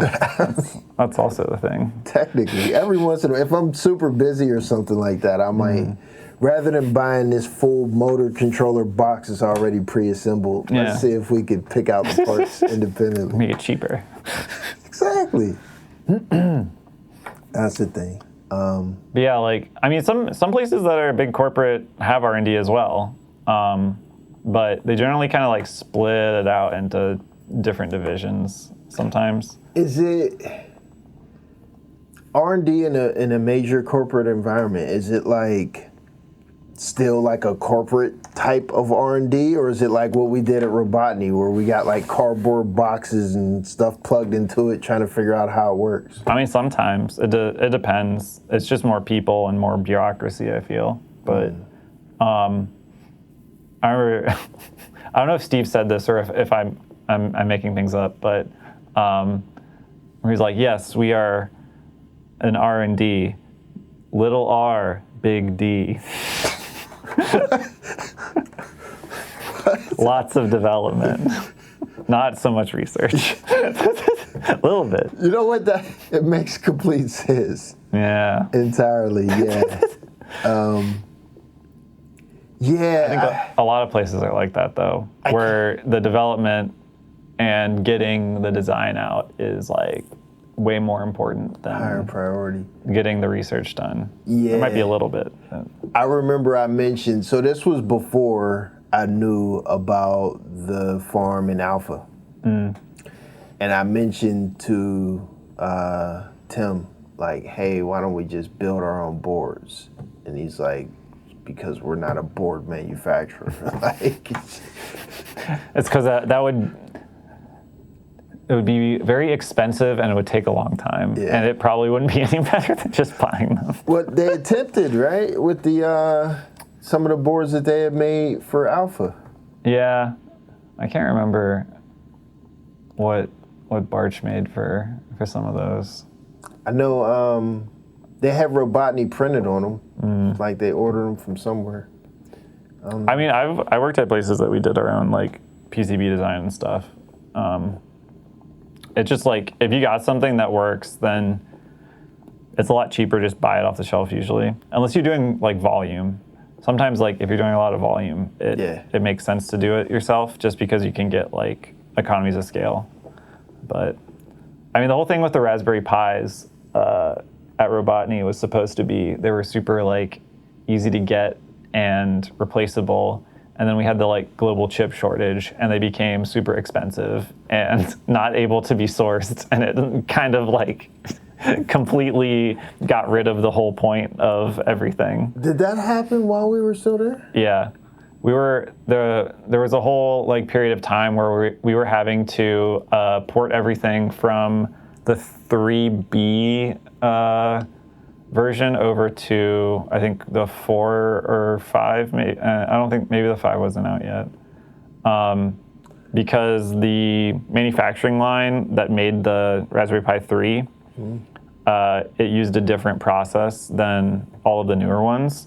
So during that shortage, I think that they like stopped making them altogether to just make the newer ones. So they just weren't making the older models anymore.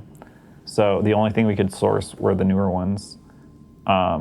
So we needed to get them working with those. That had to be for working on the new farm. Yeah, it was like right at the end. Okay, that makes sense. So I'm like, yeah, I'm pretty sure we put 3s all in the Braddock farm. Yeah, we couldn't get many more though. It was like a big problem near the end there. That makes sense, yeah. And now everything's back to normal. Yeah. And price went down. Well, not really. I don't know if you looked at RAM prices recently. It's crazy. So, okay, this perfect segue, AI, right? It's insane, man. For RAM and like GPUs, it definitely outrageous. I lucked up. I bought my graphics card used, 3080 Ti for $400, I think it was. Okay. And this was maybe last year before that, something like that. Now it's probably like $800-900 used. Yeah, we were buying some stuff. I think it was just for like, like NUCs, like the Intel NUCs, the little tiny computers. The things that what's the name you used to complain about all the time? Yeah. The cluster. Yeah. So we were buying those for something at work, and like we had to get a bunch of RAM for them, and my coworker just had like a pile on his desk. I was like, do you know how much money that is sitting on your desk? And we looked it up, and I think it was like about $2,000 in RAM. Wow. And it wasn't really that much in the grand scheme of things. But because it was like the smaller form factor for the NUCs, I guess it was more premium because they just don't really make that. That's the thing with AI is they figured out that they can make more money by building the chips that the AI machines use and not building the ones that like most consumer hardware uses. So they just like pivoted all of their production over to that. So it's like, why would you make this that you get kind of awful margins on versus this other thing that you're going to make a lot of money on because you already have like people lining up out the door to like buy all your product. But then we get screwed over if you want to build like a gaming PC. Right. That makes sense though. But I mean, even still, like, no one's using 3080s 4090s. Like, shoot, 5090 or 5080. Like, I think it's all of the Apple silicon is actually really good for AI. Like, who is using gaming level GPUs for AI besides like us, like tinkerers? It's just building on their own LLM. I mean, you can get a little bit. Like, the problem is they don't have that much VRAM, all things considered. Right. Which is what you want. You want like shared RAM with the like directly with whatever is doing the processing. So the Apple chips are really good, and I think it's one of the Mac Minis that you can spec out. I think those are all like, you can't get them anymore because they have something like 128 gigs that is shared VRAM. Wow. And it's like pretty affordable. Just because like when they made it, it just like shares the RAM directly with everything. And because they make all their own silicon, they can kind of do that. But yeah, it turns out works really well with LLMs. So I almost forgot we had an audience for a second. So for the audience, try to put that in layman's terms. Basically, to run AI is really resource intensive in terms of needing RAM. And if it's shared RAM, it's more efficient. Does that make sense? Well, so usually you've got RAM that can be accessed by the CPU, and then RAM that is accessed by like a video card. And like most of the newer video cards are tuned in a way where you can use them for like AI stuff as well. So that's like the GPU has its own RAM. It has its own RAM. And then the CPU has its own RAM. Yeah. So like basically just they're next to each other. Basically, is the like easy way to think about it. So it can like communicate really quickly back and forth between the VRAM with a GPU. But the thing that like the Apple chips do is they just have it so that the thing doing the AI portion is right next to the main RAM that you have. So it can use basically everything, which is great for if you're trying to do really heavy AI tasks. Because usually like I don't know, how much VRAM is in one of the good graphics cards these days? Like a decent gaming card, probably 24. Like a really good one, probably 24 gigs. Yeah, something like that. So like if you get like 128, something like that, like that's a lot better. yeah, really. And you can spec out like a server with that pretty easily. So, and it's I don't know, it's kind of interesting because a lot of this stuff is all pretty new, so you don't necessarily, they weren't building computers to fulfill this need before, so we were kind of using things that were meant for a different purpose, which like video cards were used for doing video rendering and, you know, video card stuff. Right. And they figured out that like if you have, the reason that video cards do so well for video rendering is they have a lot of very, like think of them really tiny CPUs that can do one thing really, really fast. And that's specifically for like video formats, you want to be able to calculate like, or like for games, you want to be able to calculate like polygons and stuff. And you do that all in parallel. So you're doing like one thing all at the same time versus like a CPU, which does it like, think about it doing it like one at a time. Okay. So even if you're doing the one at a time really, really fast, the all at once is still a lot quicker. Like the cup analogy. Yeah, exactly. The parallel versus serial. And turns out that that same process is pretty similar to how you want to do all of the AI computations. So ended up using like video cards for that type of work. But now they're making specific, like going all the way back, application-specific integrated circuits, ASICs, for AI workloads. So they have specifically designed something to do AI jobs, and we're not using like the thing that was like halfway there, which is like graphics cards. Or they're doing a lot of work where, like, I think if you look up the newer graphics cards, there's like so much dedicated like functionality for AI now.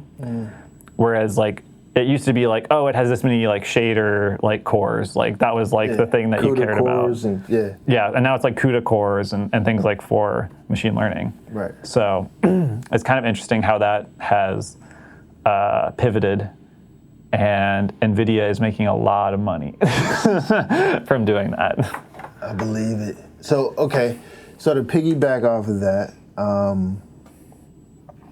so they need these GPUs, and they need usually a few of them in one machine, if not a lot, for these really large language models. Oh yeah, the ones that, like, if you go on and use like ChatGPT, do you know how many how many parameters? Yeah, how many parameters it is on something like that? I know for like on my computer at home, I might be able to run like a 14 billion parameter, right? Max out my computer, and that's not even a fraction of. Maybe it's like a trillion is like the newer ones. I can't remember.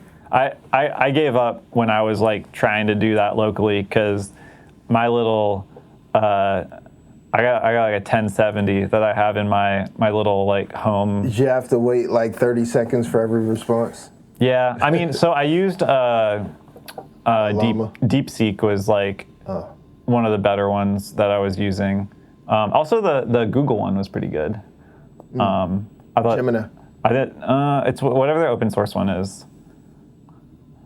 I know they have Gemini, but like Gemma or something. It's like slightly different naming. Like I can't remember, but yeah, that one was pretty good. It wasn't too slow, but yeah, like DeepSeek was pretty decent. I've seen people get that running on like Raspberry Pis also, which is kind of funny. Yeah, so I tried with DeepSeek. I didn't like the thought process, like the responses. It was too in depth, and I couldn't figure out how to work around it. Like I wanted it to sound more like a human, and it's like the response is like, okay, he asked this. Think about this. How's this? See, I don't use it for that. I just use it for like coding and stuff. See, I use what's the one that's in Visual Studio? Oh, Copilot? Yeah. Copilot's just a like GitHub interface to other models, though. It's not like it's not its own model. Okay. I didn't know that. I would literally go back and forth between Copilot and ChatGPT, like when I was working on a program. The issue was they would always forget. Like after a while, it would forget what my initial goal was. Oh, like the context, yeah. Yeah, and then it's called like context rot, I think is the term for that. That's where it's like solving a problem that it's created like 4 or 5 prompts ago. Yeah, there's like a bunch of new strategies for that too that are kind of interesting. There's like, I don't know if you ever used like planning mode. That's one of them, where you can like have it instead of just like asking it to do something, it's like, all right, I want you to write basically like a requirements document for what you're gonna do. And then that's like the first thing you do, and you have it write it. And then you get rid of the AI and you put a new AI and you say, look at this requirements document. I want you to do step 1. And then it will do that, and then you get rid of it. So this is what I do now, especially for like podcast stuff, like figuring out SEO and stuff like that. I get ChatGPT and Gemini to go back and forth. You can also do that. Like, there's another way you can do it, like a consensus model, where you have a bunch of them do the same thing, and then you have them all like fight and figure out like which one is best. Yeah. Maybe have like a judge that looks at it from outside and be like, all right, this is the best one. The best part about that is it teaches you, or at least for me, it felt like it teaches or taught me how to prompt better. Yeah. Because like what I found is they began to look for the 100% correct answer, and it was getting to a point where it was going back and forth. So like I would load something up on, say, ChatGPT, like, hey, what's the best SEO description for this video? And it would give it to me, and then I would give it to Gemini, and Gemini say, oh, that's okay, but you should change this, this, and this. And then I would give it back to ChatGPT, and it's like... You could also just give it back to a new ChatGPT, and it'd be like, who did this? This is so stupid. Yeah. And be like, it was you. If you have to tell it to be objective, otherwise it's going to be super supportive anyway. Well, mine is. Like, you're absolutely right. I am an idiot. I'm like, yeah, that's right. So where I was going with the whole bunch of video cards for, like you said, trillion parameters or whatever. Oh, yeah. So each video card is going to be close to 100 watts or more, right? Or more, yeah. and a lot of those high-end video cards are way more. So, and this is for the audience specifically in terms of, think of a light bulb. You know, if you have a 100-watt light bulb, those are the more expensive ones that you probably never put in your house because we always get like the 40 or 60 watts, right? Most people don't even have that, though. They're all LEDs, so they're more like 5. Like 5, 15, something. I'm showing my age, I guess. Yeah. But like halogens and incandescent light exactly. bulbs. When you think about the light bulbs that are so hot that you try to touch and you burn your fingers, like those are like the 60 watts. The 100 watts really burn. So if you have 100 to 200 watts. Well, those are also doing other energy like transfer, right? So they're making light as well. They're not like, they're putting off a lot of heat, but like the thing about computers is they turn everything into heat. That like they have no other like conservation of energy, right? Yeah. Like if you're putting that much watts into it, the only thing that's coming out is heat. Yeah. So two sides of that conversation. First, wattage is basically the amount of power from electricity they need, of course, where that's the reason why we're paying so much in our electricity bills, because they're consuming so much electricity. And then at the same time, to consume that electricity, like you said, conservation of energy, it needs to dissipate. And when it gets too hot, when those cards reach a certain temperature, that's when things start to melt off the board. Yeah. Which they need to cool it down. So well, they'll usually thermally throttle before then, but the there's like a point where so like if they heat up really fast, they'll start like wearing out faster too. Yeah. So like I know like back when the Bitcoin mining was a big thing. Yeah. Like you could buy the Bitcoin miners like secondhand. Real bad idea, because they've been like basically just like, is it that like old mule at the farm that doesn't have anything left in it anymore? It's not going to do anything for you. that is definitely a thing. Yeah, that reminds me of what's the Xbox, the Red Ring of Death? Had really bad joint. It used to get so hot that the well, that would fix it. Video would stop working. Yeah.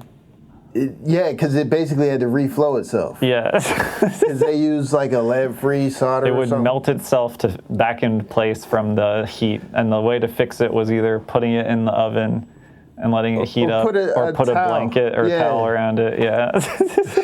Nice. That was a thing.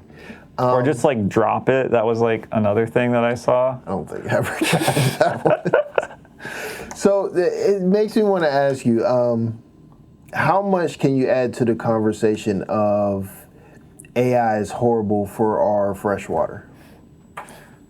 Well, so it's it's interesting because I think from the way I understand it is the freshwater problem is mainly around like power generation for part of it, and then the other part is that cooling that you were talking about, right? Is it open feed system? Like, is it absorbing the water? Because when I think of water cooling in a normal like computer, I'm thinking of a closed loop system. I think, well, they have to dump the heat somewhere, and a lot of times, from what I understand, it's going to dump into like, a river or something like that. And it turns out that the easiest way to dump a lot of heat is if you don't need to like recycle it. So I don't know if it's open loop for all of them, but I know like at least in power plants, I don't think it's fully closed loop. That's one way to get like more efficient power, because like in that situation you're trying to like heat things up a lot, but yeah, for that I'm not quite sure. So when we say audience, again, I'm talking to the audience a lot on this one. So when we say closed loop system, think your car. Your car has a radiator with a fan in front of it and is blowing antifreeze throughout your whole entire vehicle, and the fan cools the radiator, which helps the antifreeze to stay cool, engine coolant, to keep the engine from overheating. So that's the same concept with in a closed loop system of cooling your computer, right? Where I guess the equivalent of eventually dumping into the air, right? Like in that, like for a radiator. What you mean? Like in your car, if you're like driving, it's gonna the heat. Yeah, the heat will go out into the air eventually. Yeah. So in this fashion, you would need something really cool, like air conditioners, basically, to cool off a radiator, to cool it off that amount to make sure that you're dissipating the heat enough. So what you're saying is it's way cheaper to just dump it and pump in fresh water. Yeah, I think that's generally the thing that's causing the freshwater problem, but I'm not 100% sure. Where's the problem with that, though? Like, is the water evaporating, or is it killing the fish because it's too hot? Like, what? Well, I think it's just that, like, if they use so much of it, then there's, like, a limited supply for municipal water. So if they're using it, then you don't necessarily have water pressure at your house. So they're getting it from the fresh water supply and dumping it into the I think in river, some situations, yeah. Where, I mean, doesn't fresh water come from the river anyways? How does that work? I mean, I think it depends on your water treatment system, right? But so there's a bottleneck somewhere. I think so. The other thing is, like, there's probably a way to, like, say, I guess the easiest way to think about it is, like, if you're in the middle of the desert, then you don't have, like, a river to get your water from. Like, where are you going to get that? Like, if you are dumping it, you got to get it from somewhere. Right. So I expect in those situations, yeah, they're probably just getting it from, like, groundwater. And then maybe not there anymore. Like an underground spring or something? Yeah. Well. And I know, like, for the power, the other thing that is, like, really annoying people is you'll have, like, a big data center come in, and they're using so much energy that the supplier needs to, like, jack the price up. And then everybody around it just ends up paying more for their electricity. Is it, like, are they getting, like, special rebates or something? Because, like, when we were at Robotny, we had, like, a special light rebate because we were partially solar powered. So didn't they give us, like, a discount or something like that? Or I think it's because we had LEDs. Which is crazy because the LEDs wasted a crazy amount of energy. Yeah. And we got some type of rebate, like, towards the electric. That was some government thing. Or maybe it was through the power company. I can't remember. That still feels like it. Yeah, maybe it was like supposed to be for a home or maybe like factories, and then like it just applied to us. But Either way, it's kind of funny. I mean, like the idea. The idea that you would have used something else, and then you are saving the energy, and it's like, no, we wouldn't have used anything else. I mean, even still, wasn't even saving the energy. It's almost as if the decision was made by someone who was not an engineer to give us the money. I mean, probably. Like, I think most like policy decisions are probably that. Well, depending on how much lobbying takes place, but true. Then it might be, that's a whole other problem. that could be a thing, yeah. But yeah, I don't know. It's like if you were shopping at a grocery store and somebody decided that, I don't know, let's say you make a lot of pasta sauce and need like a lot of tomatoes, and they were like, well, I need a lot of tomatoes, and they just bought them all up all the time. And you're like, well, I need tomatoes too. And they're like, well, you can have them for double the price. And you're like, oh, okay. Just supply and demand. Crazy. And the problem is, I think there's a couple of places that are trying to get this into like legislation where if you build something like a data center, you're required to like supply the energy for it, because the rest of the system just can't keep up with the amount that these places need to run. And they're thinking about like reviving nuclear power plants and stuff because the energy need is so high. Because they're on this race to improve AI. Yeah, like I think Google is like investing in some nuclear power plants. Don't quote me on that, but. Do you think this is necessary for us to reach true AGI? Like, is that the goal? See, I don't even think that, like, people have shown me this like curve of like, you know, the hockey stick curve of, you know, it's here, so it's got to go here next. And I'm like, yeah, but it could go here next. Yeah. Like, it doesn't need to go all the way up and to the right. Right. It could be, we hit like a leveling off point. And I think that's probably what's happening until, and this might happen also, where we have some other breakthrough that pushes us like a lot further ahead. I think like we're kind of reaching the limits for some of the things. Like even the most recent models, they're not really as good as like the last couple. Last couple were like pretty huge improvements. And I think honestly the tooling behind all of the LLM stuff is more interesting than the new models coming out. What do you mean? So like you said, like Copilot. Copilot is just a way of stitching together all of the different tools. And like if you've done like anything that's like agentic, like that's another way of doing it, where like I want this to be this persona and I want to have it do this thing. Those are all like, that's really cool. And being able to like you said, like getting better at prompting, if you have tooling that does that for you, it makes it a lot easier.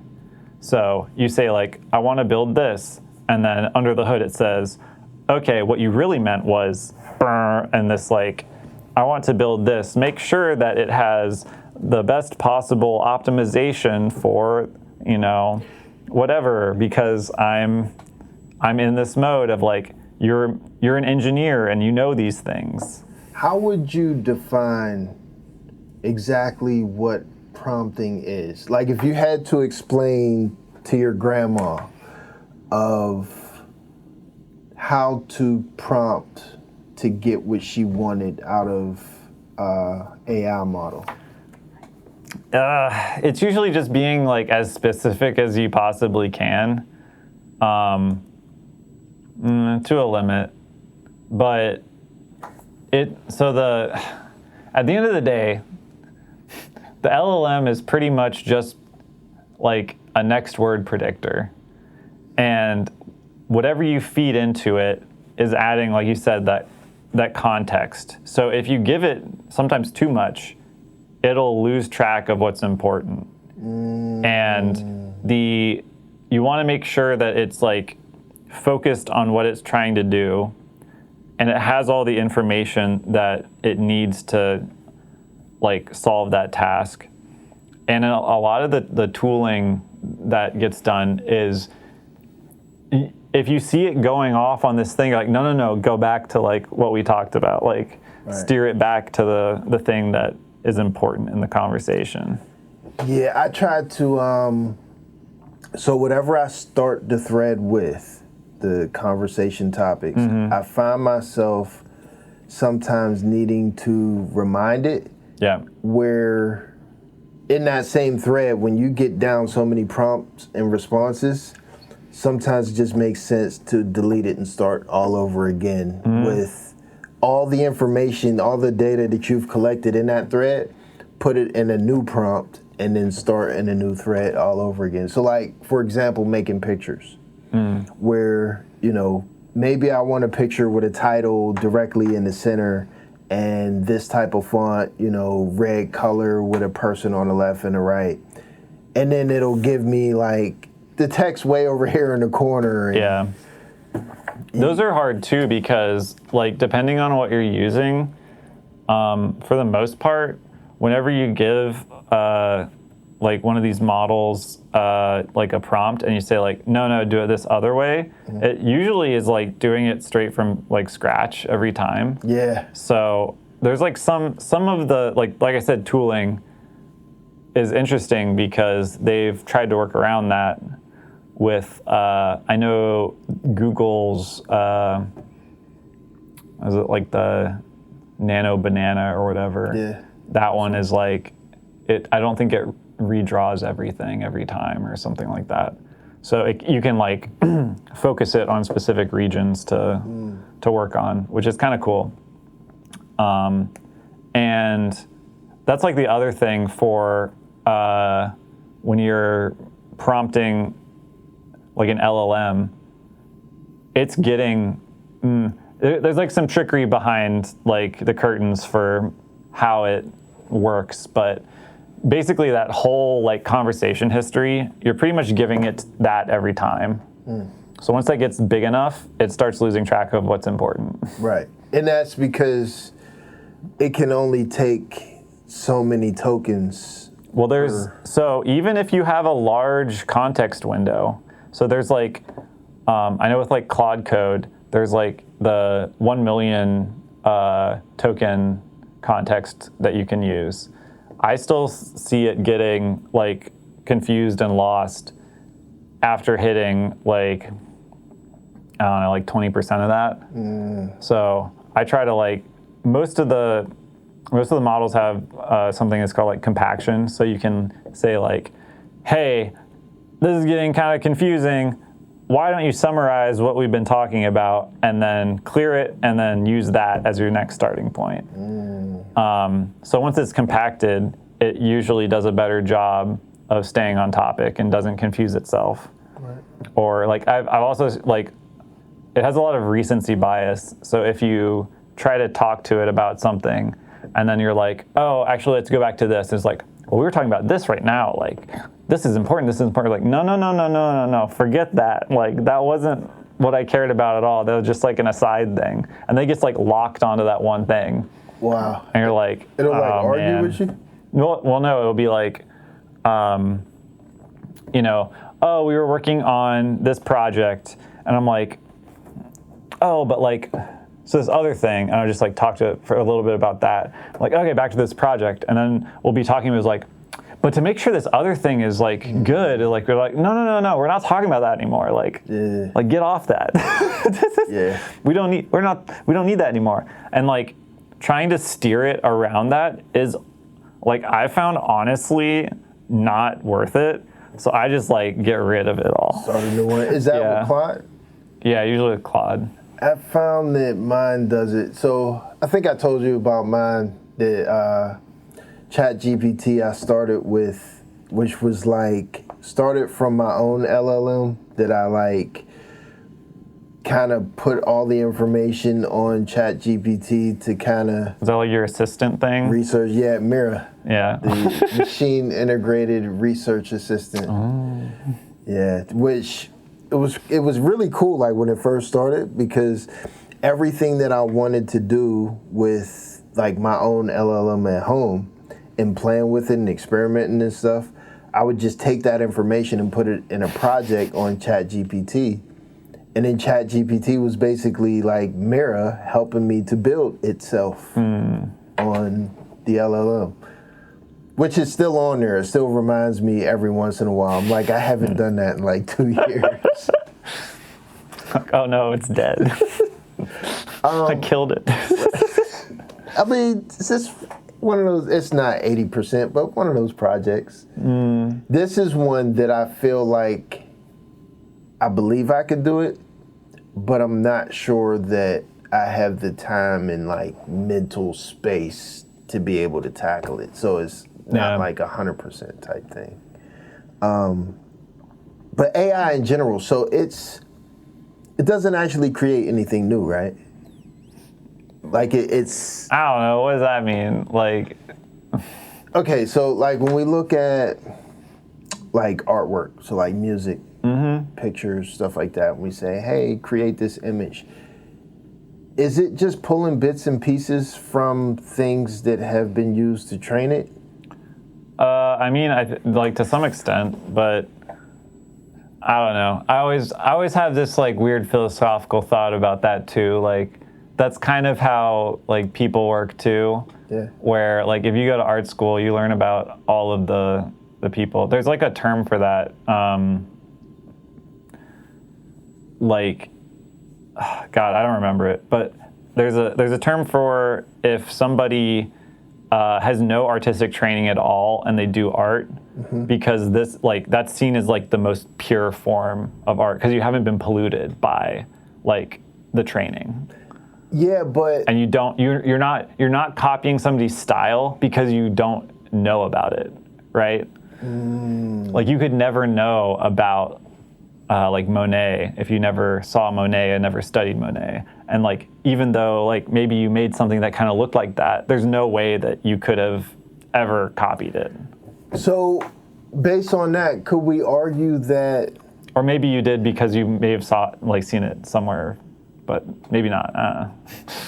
Could we argue that maybe ChatGPT's trillion parameters is like the atom size compared to a human's brain, which is like the planet size? Like maybe I mean, yeah, like if you just look at the raw count of neurons, like for humans, it's quite a bit different, like orders of magnitude different. Where, like, if AI had the same neural connections numerically Maybe. as a human, like, would it be comparable in terms of Maybe. seeming like it could create? I don't know. AGI? They made a synthetic fly. Did you see that? Nah. They like basically took like I don't know if they have brains because they're is different because it's an insect, but basically they're like central nervous system. They sliced it in a way where they could see how every single like neuron basically connected, and they built that in a computer, and I'm pretty sure it basically worked like a fly. Wow. And it's like, but that's way, way less than what we have. Yeah. And it would be, I think, a crazy thing to try to do that now. And I don't know, honestly, the most interesting thing about LLMs is the fact, so like people keep calling it like AI, right? I think that's like I hate it when people say AI because it's not AI, it's a language model. Like it's kind of crazy how far we've been able to get, and I think this is like even more interesting, how far we've been able to use this thing that is specifically around how language works. It's just a word predictor. Yeah. And that turns out like you can do a lot with that. And because there's whole other like fields for using machine learning, like the computer vision it's not LLMs at all. It's completely different. It's not using, it's like similar technology, but it's not using like the same thing as ChatGPT. Like you don't give it an image and like ask ChatGPT what it is. Like it's a completely different thing. What is machine learning exactly for the audience? So like ChatGPT and all these others, they were trained on basically feeding a bunch of text into a computer and finding patterns in that. And then the patterns are all interconnected, and you get a kind of like a formula to figure out what is going to happen next. So you can do that with other things too, where I think like the coolest one is like diffusion models. You've probably heard of like stable diffusion. There's a bunch of YouTube videos on it, but the way that works is you basically give the computer an image, and you add some noise to it. So like a little bit of fuzz, and you say, which of the pixels are wrong in this image, and what do they need to be? And, it tries, gets it wrong, and you just keep doing that process over and over, and you tell it, it's like, no, this one is this one, this is this one, this is this one. And then over time, once you give it enough data feeding back into this like feedback loop, it will be able to, you just give it noise, and you say, that image is a cat, and it will synthesize the cat from the noise, because you were giving it like, these different parameters to find the cat when you gave it the noise before. Is that because it knows what a cat looks like and it's comparing it to that? Or is it because like it's doing some other calculation to know if a specific pixel needs to be shown or not? I don't know if it like knows what a cat is, but like it's been trained on the image of a cat, and it's matching that. So this is the closest cat from this random static, basically. Okay. I don't know. I guess you could think of it like if you look at static long enough, you can start seeing things in the static, or like clouds. Like, oh yeah, that's a boat. Or So, in terms of doing new stuff, what if there's an equation that we can use to figure out how to time travel or find wormholes or something like that? Would we be able, at some point, maybe 100 years from now, whatever AI would be 100 years from now, like what would it take for us to be able to feed that question into our language model or AI or whatever, and it solve it for us, something that we don't have the answer to already? I think that's already been done for some things. I don't know specifics, but I'm pretty sure there are, like, especially with like protein folding. I don't know if you've looked at that before, but it sounds familiar. I feel like I did research. There's like a huge. You can actually like subscribe your computer to work on it, but it's this big research thing for developing. It's like, I'm pretty sure it's like cancer research, pharmaceuticals, things like that. It turns out like proteins are like really, really complicated, and how they end up folding is very important for how they work in our bodies. So being able to predict how different proteins fold is pretty important. And it turns out that AI is pretty good at that. So they've been able to, I think, get some like new things from that we didn't know before, right? So it's honestly, like, those are the type of things that I see as being really awesome going forward. I see what you mean. Where, like, the LLM side of things is maybe not the coolest AI output. It's, I think, one of the most interesting to us because we generally, I think, as humans, interact with things with language. So it feels like the closest to, you know, ooh, it's like a person type thing. I mean, when you think about it, it's kind of like it's more interactive than a pet. True. I don't know. I still see it as a tool. It's just, it needs to be prompted in order to respond to you. And we might be able to fake that. Like, you can add like a physical sensor or something to know, like, if I move this way or if I make this face, it asks, hey, what's wrong? Or, you know, I'm in this mood or something. But I don't know. I'm just curious as... And it makes me think with what you said earlier, like basically...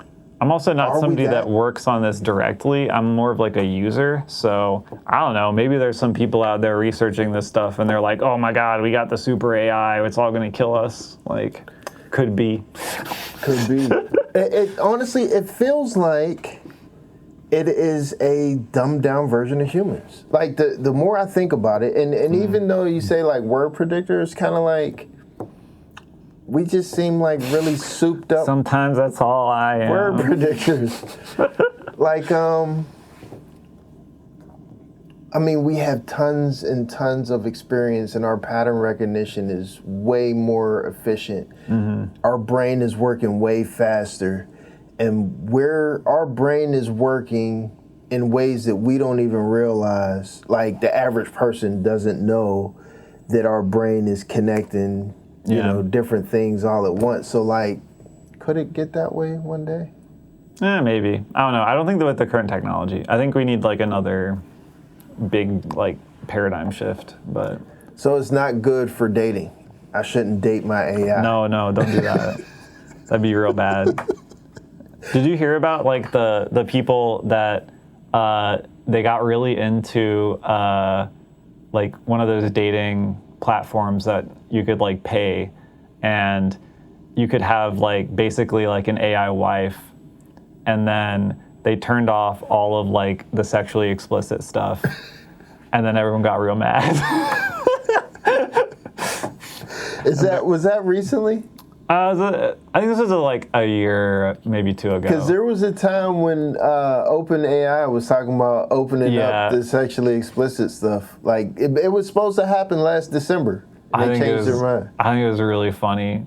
They're like, I paid all this money and now my robot wife won't even have sex with me. Wow. And it was just AI. Like, it wasn't a physical robot, right? No. It's like, it's just like real married life. You know what, though? I honestly believe, like, if there was ChatGPT with a human-sounding voice inside of a robot that looked like a person... Oh, I think a lot of people... That would shift the economy. They're cooked. Yeah. Like, could you imagine people that would, like, buy one just to have it as a therapist? I think people already do that without like the physical aspect of it. Like, I know I've seen a couple of like news stories of people that like, unfortunately, like a lot of it is people that get like psychosis and they get, you know, maybe think that they're a prophet or something because the AI said so. They got the answer.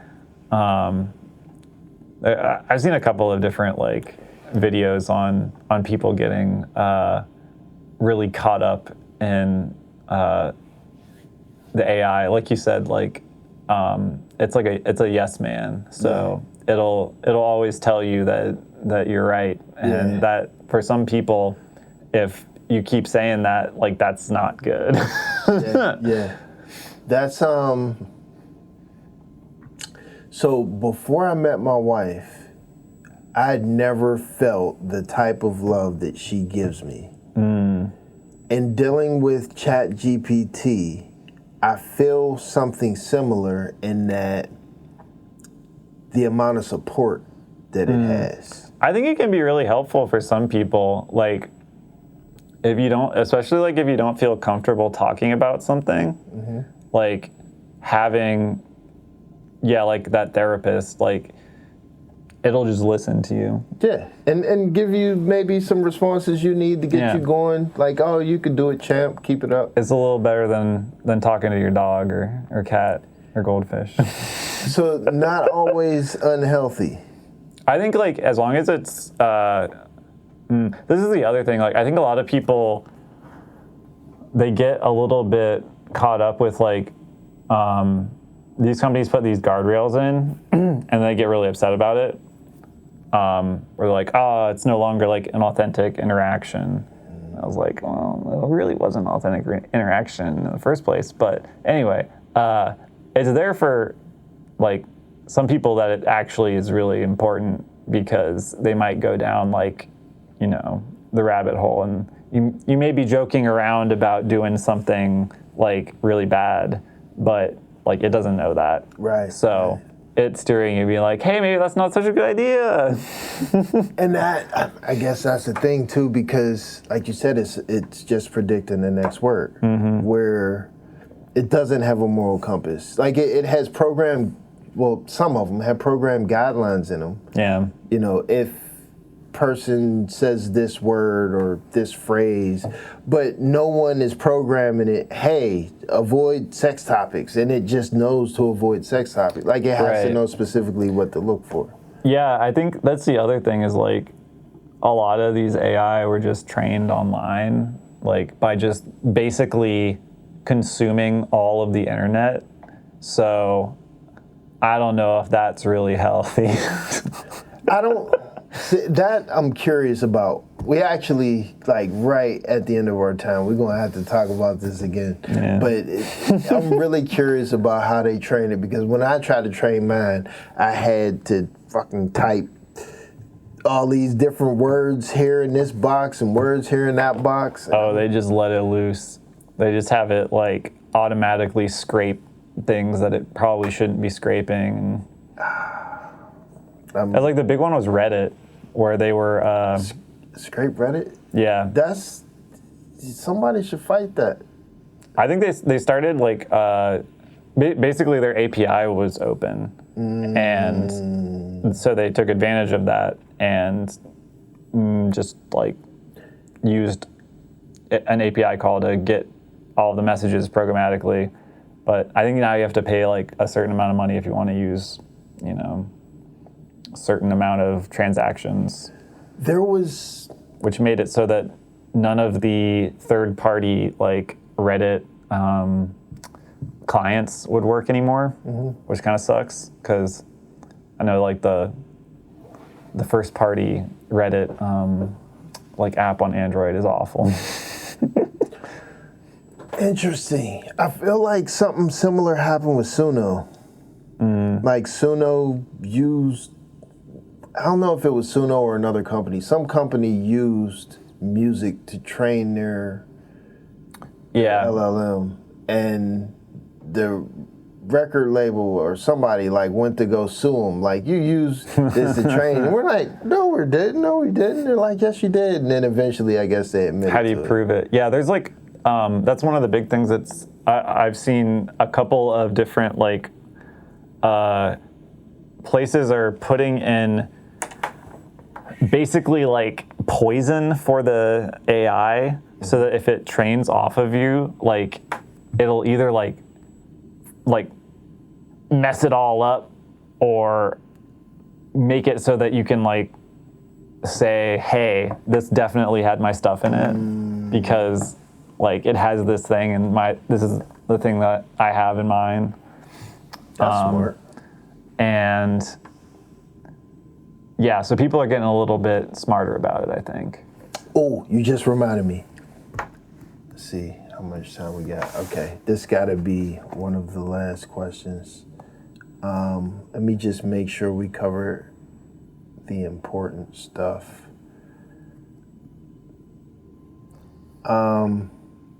Okay. What is cybersecurity?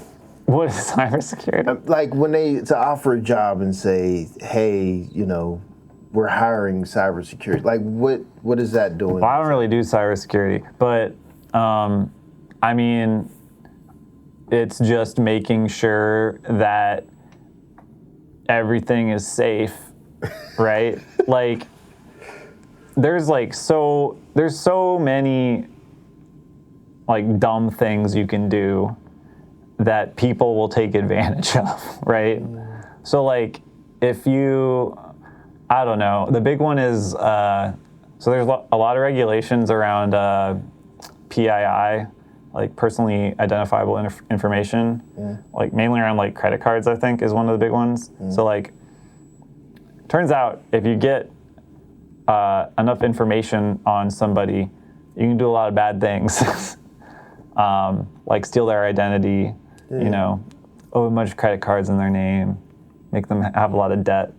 So it ends up being pretty important that you don't make it easy for people to get that information. Okay. So, if you're doing like cybersecurity things, it's basically just making sure that you know the types of things that people will be looking for one, but also like how to prevent against it.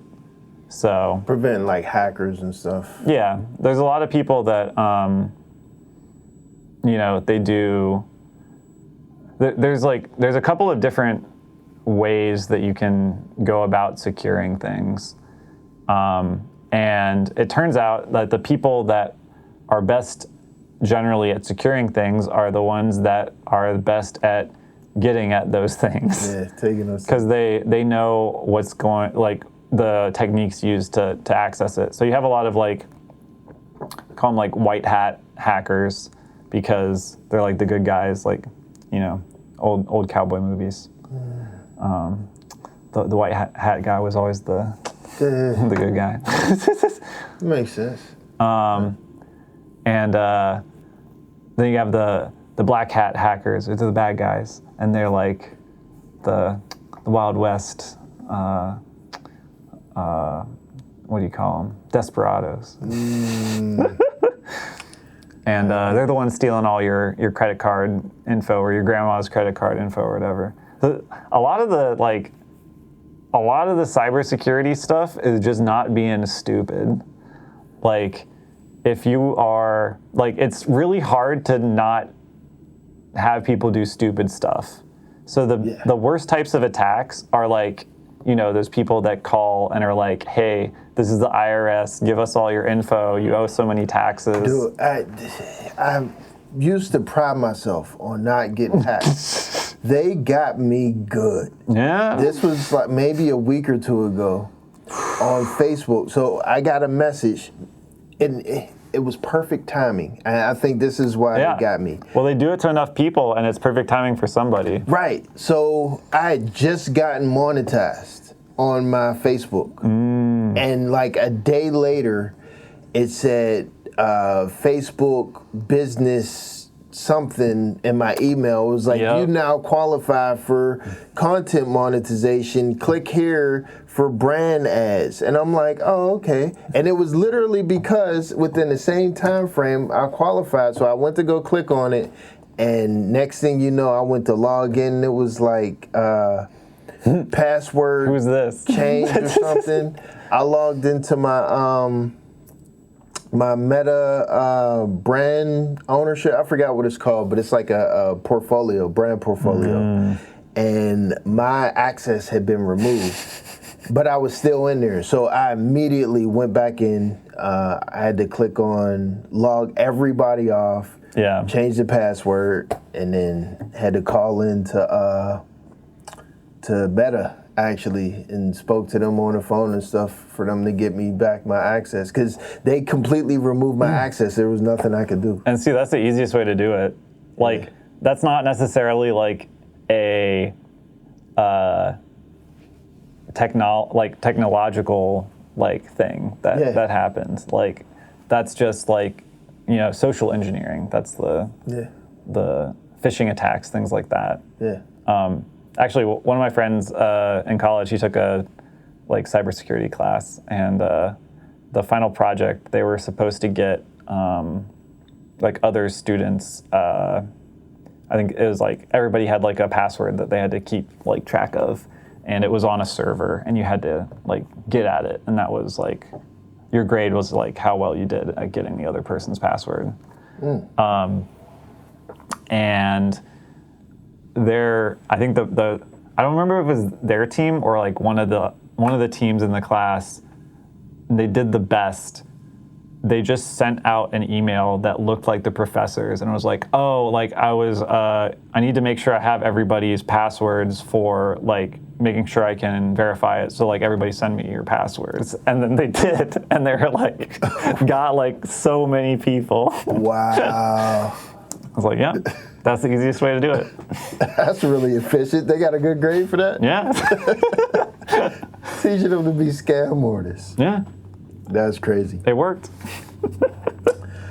Man, I feel as always, we could probably talk for hours and hours and hours. It's been literally... I'm getting hungry.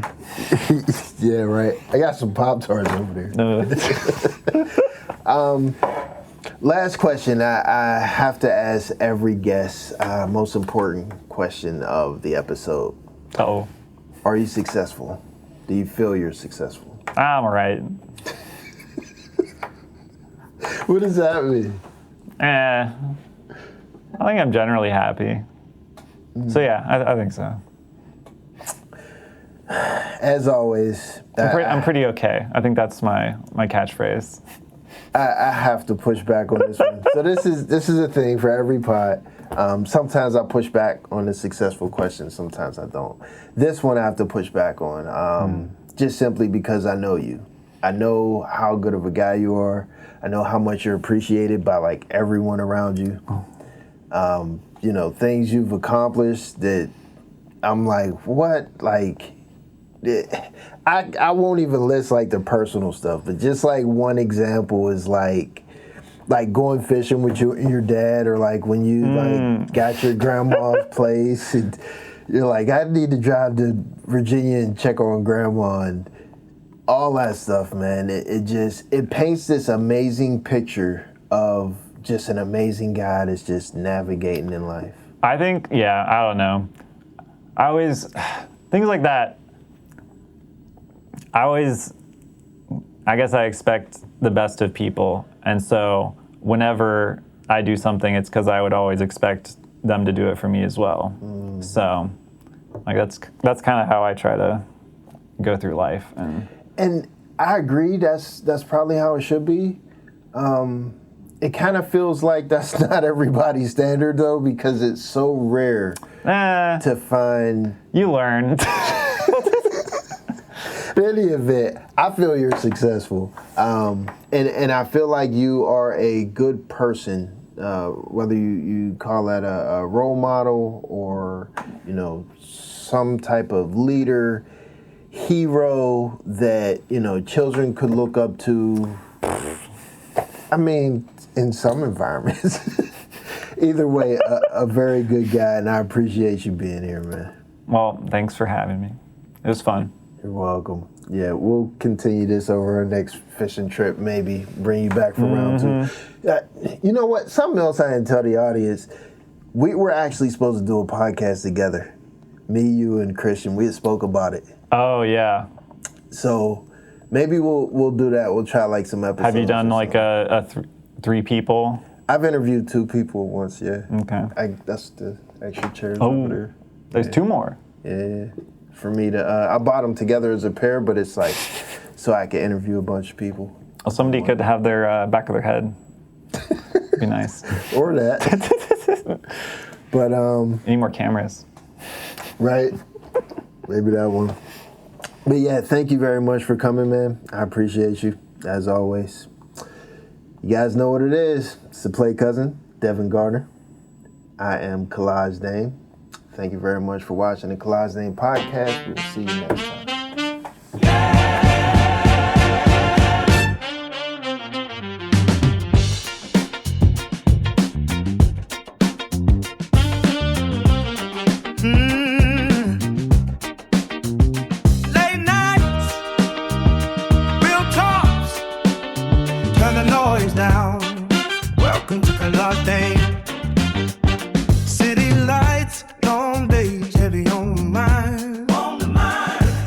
Everybody talking, but they never take the time. Truth in my chest, I don't sugarcoat pain. If you sitting at the table, you gotta show your face. Conversations deeper than the surface we've been shown. Ain't here to sell a dream, just to show you what I know. Every voice matters, every story got a way. If you living it for real, you gon' feel this pain. No scripts, no frames, just heart and time. If you listen close, you might change your mind. We don't argue just to win debates. We just shine a light where they hide the grave. It's the Kalaj Dame podcast, where the real don't gotta broadcast. Every truth gotta pass, every voice got a lane. It's the Kalaj Dame podcast. Pull a seat, let the walls crack. If you ever felt unseen, you gon' feel your name. Yeah. From the block to the boardroom, same questions asked. Why we build so fast, we never heal the past. I don't play judge, I don't play your role. I just let you talk while the story unfolds. Bridging gaps, they pretend they there. Men and women trying to meet halfway, no filter, but respect stay intact. If it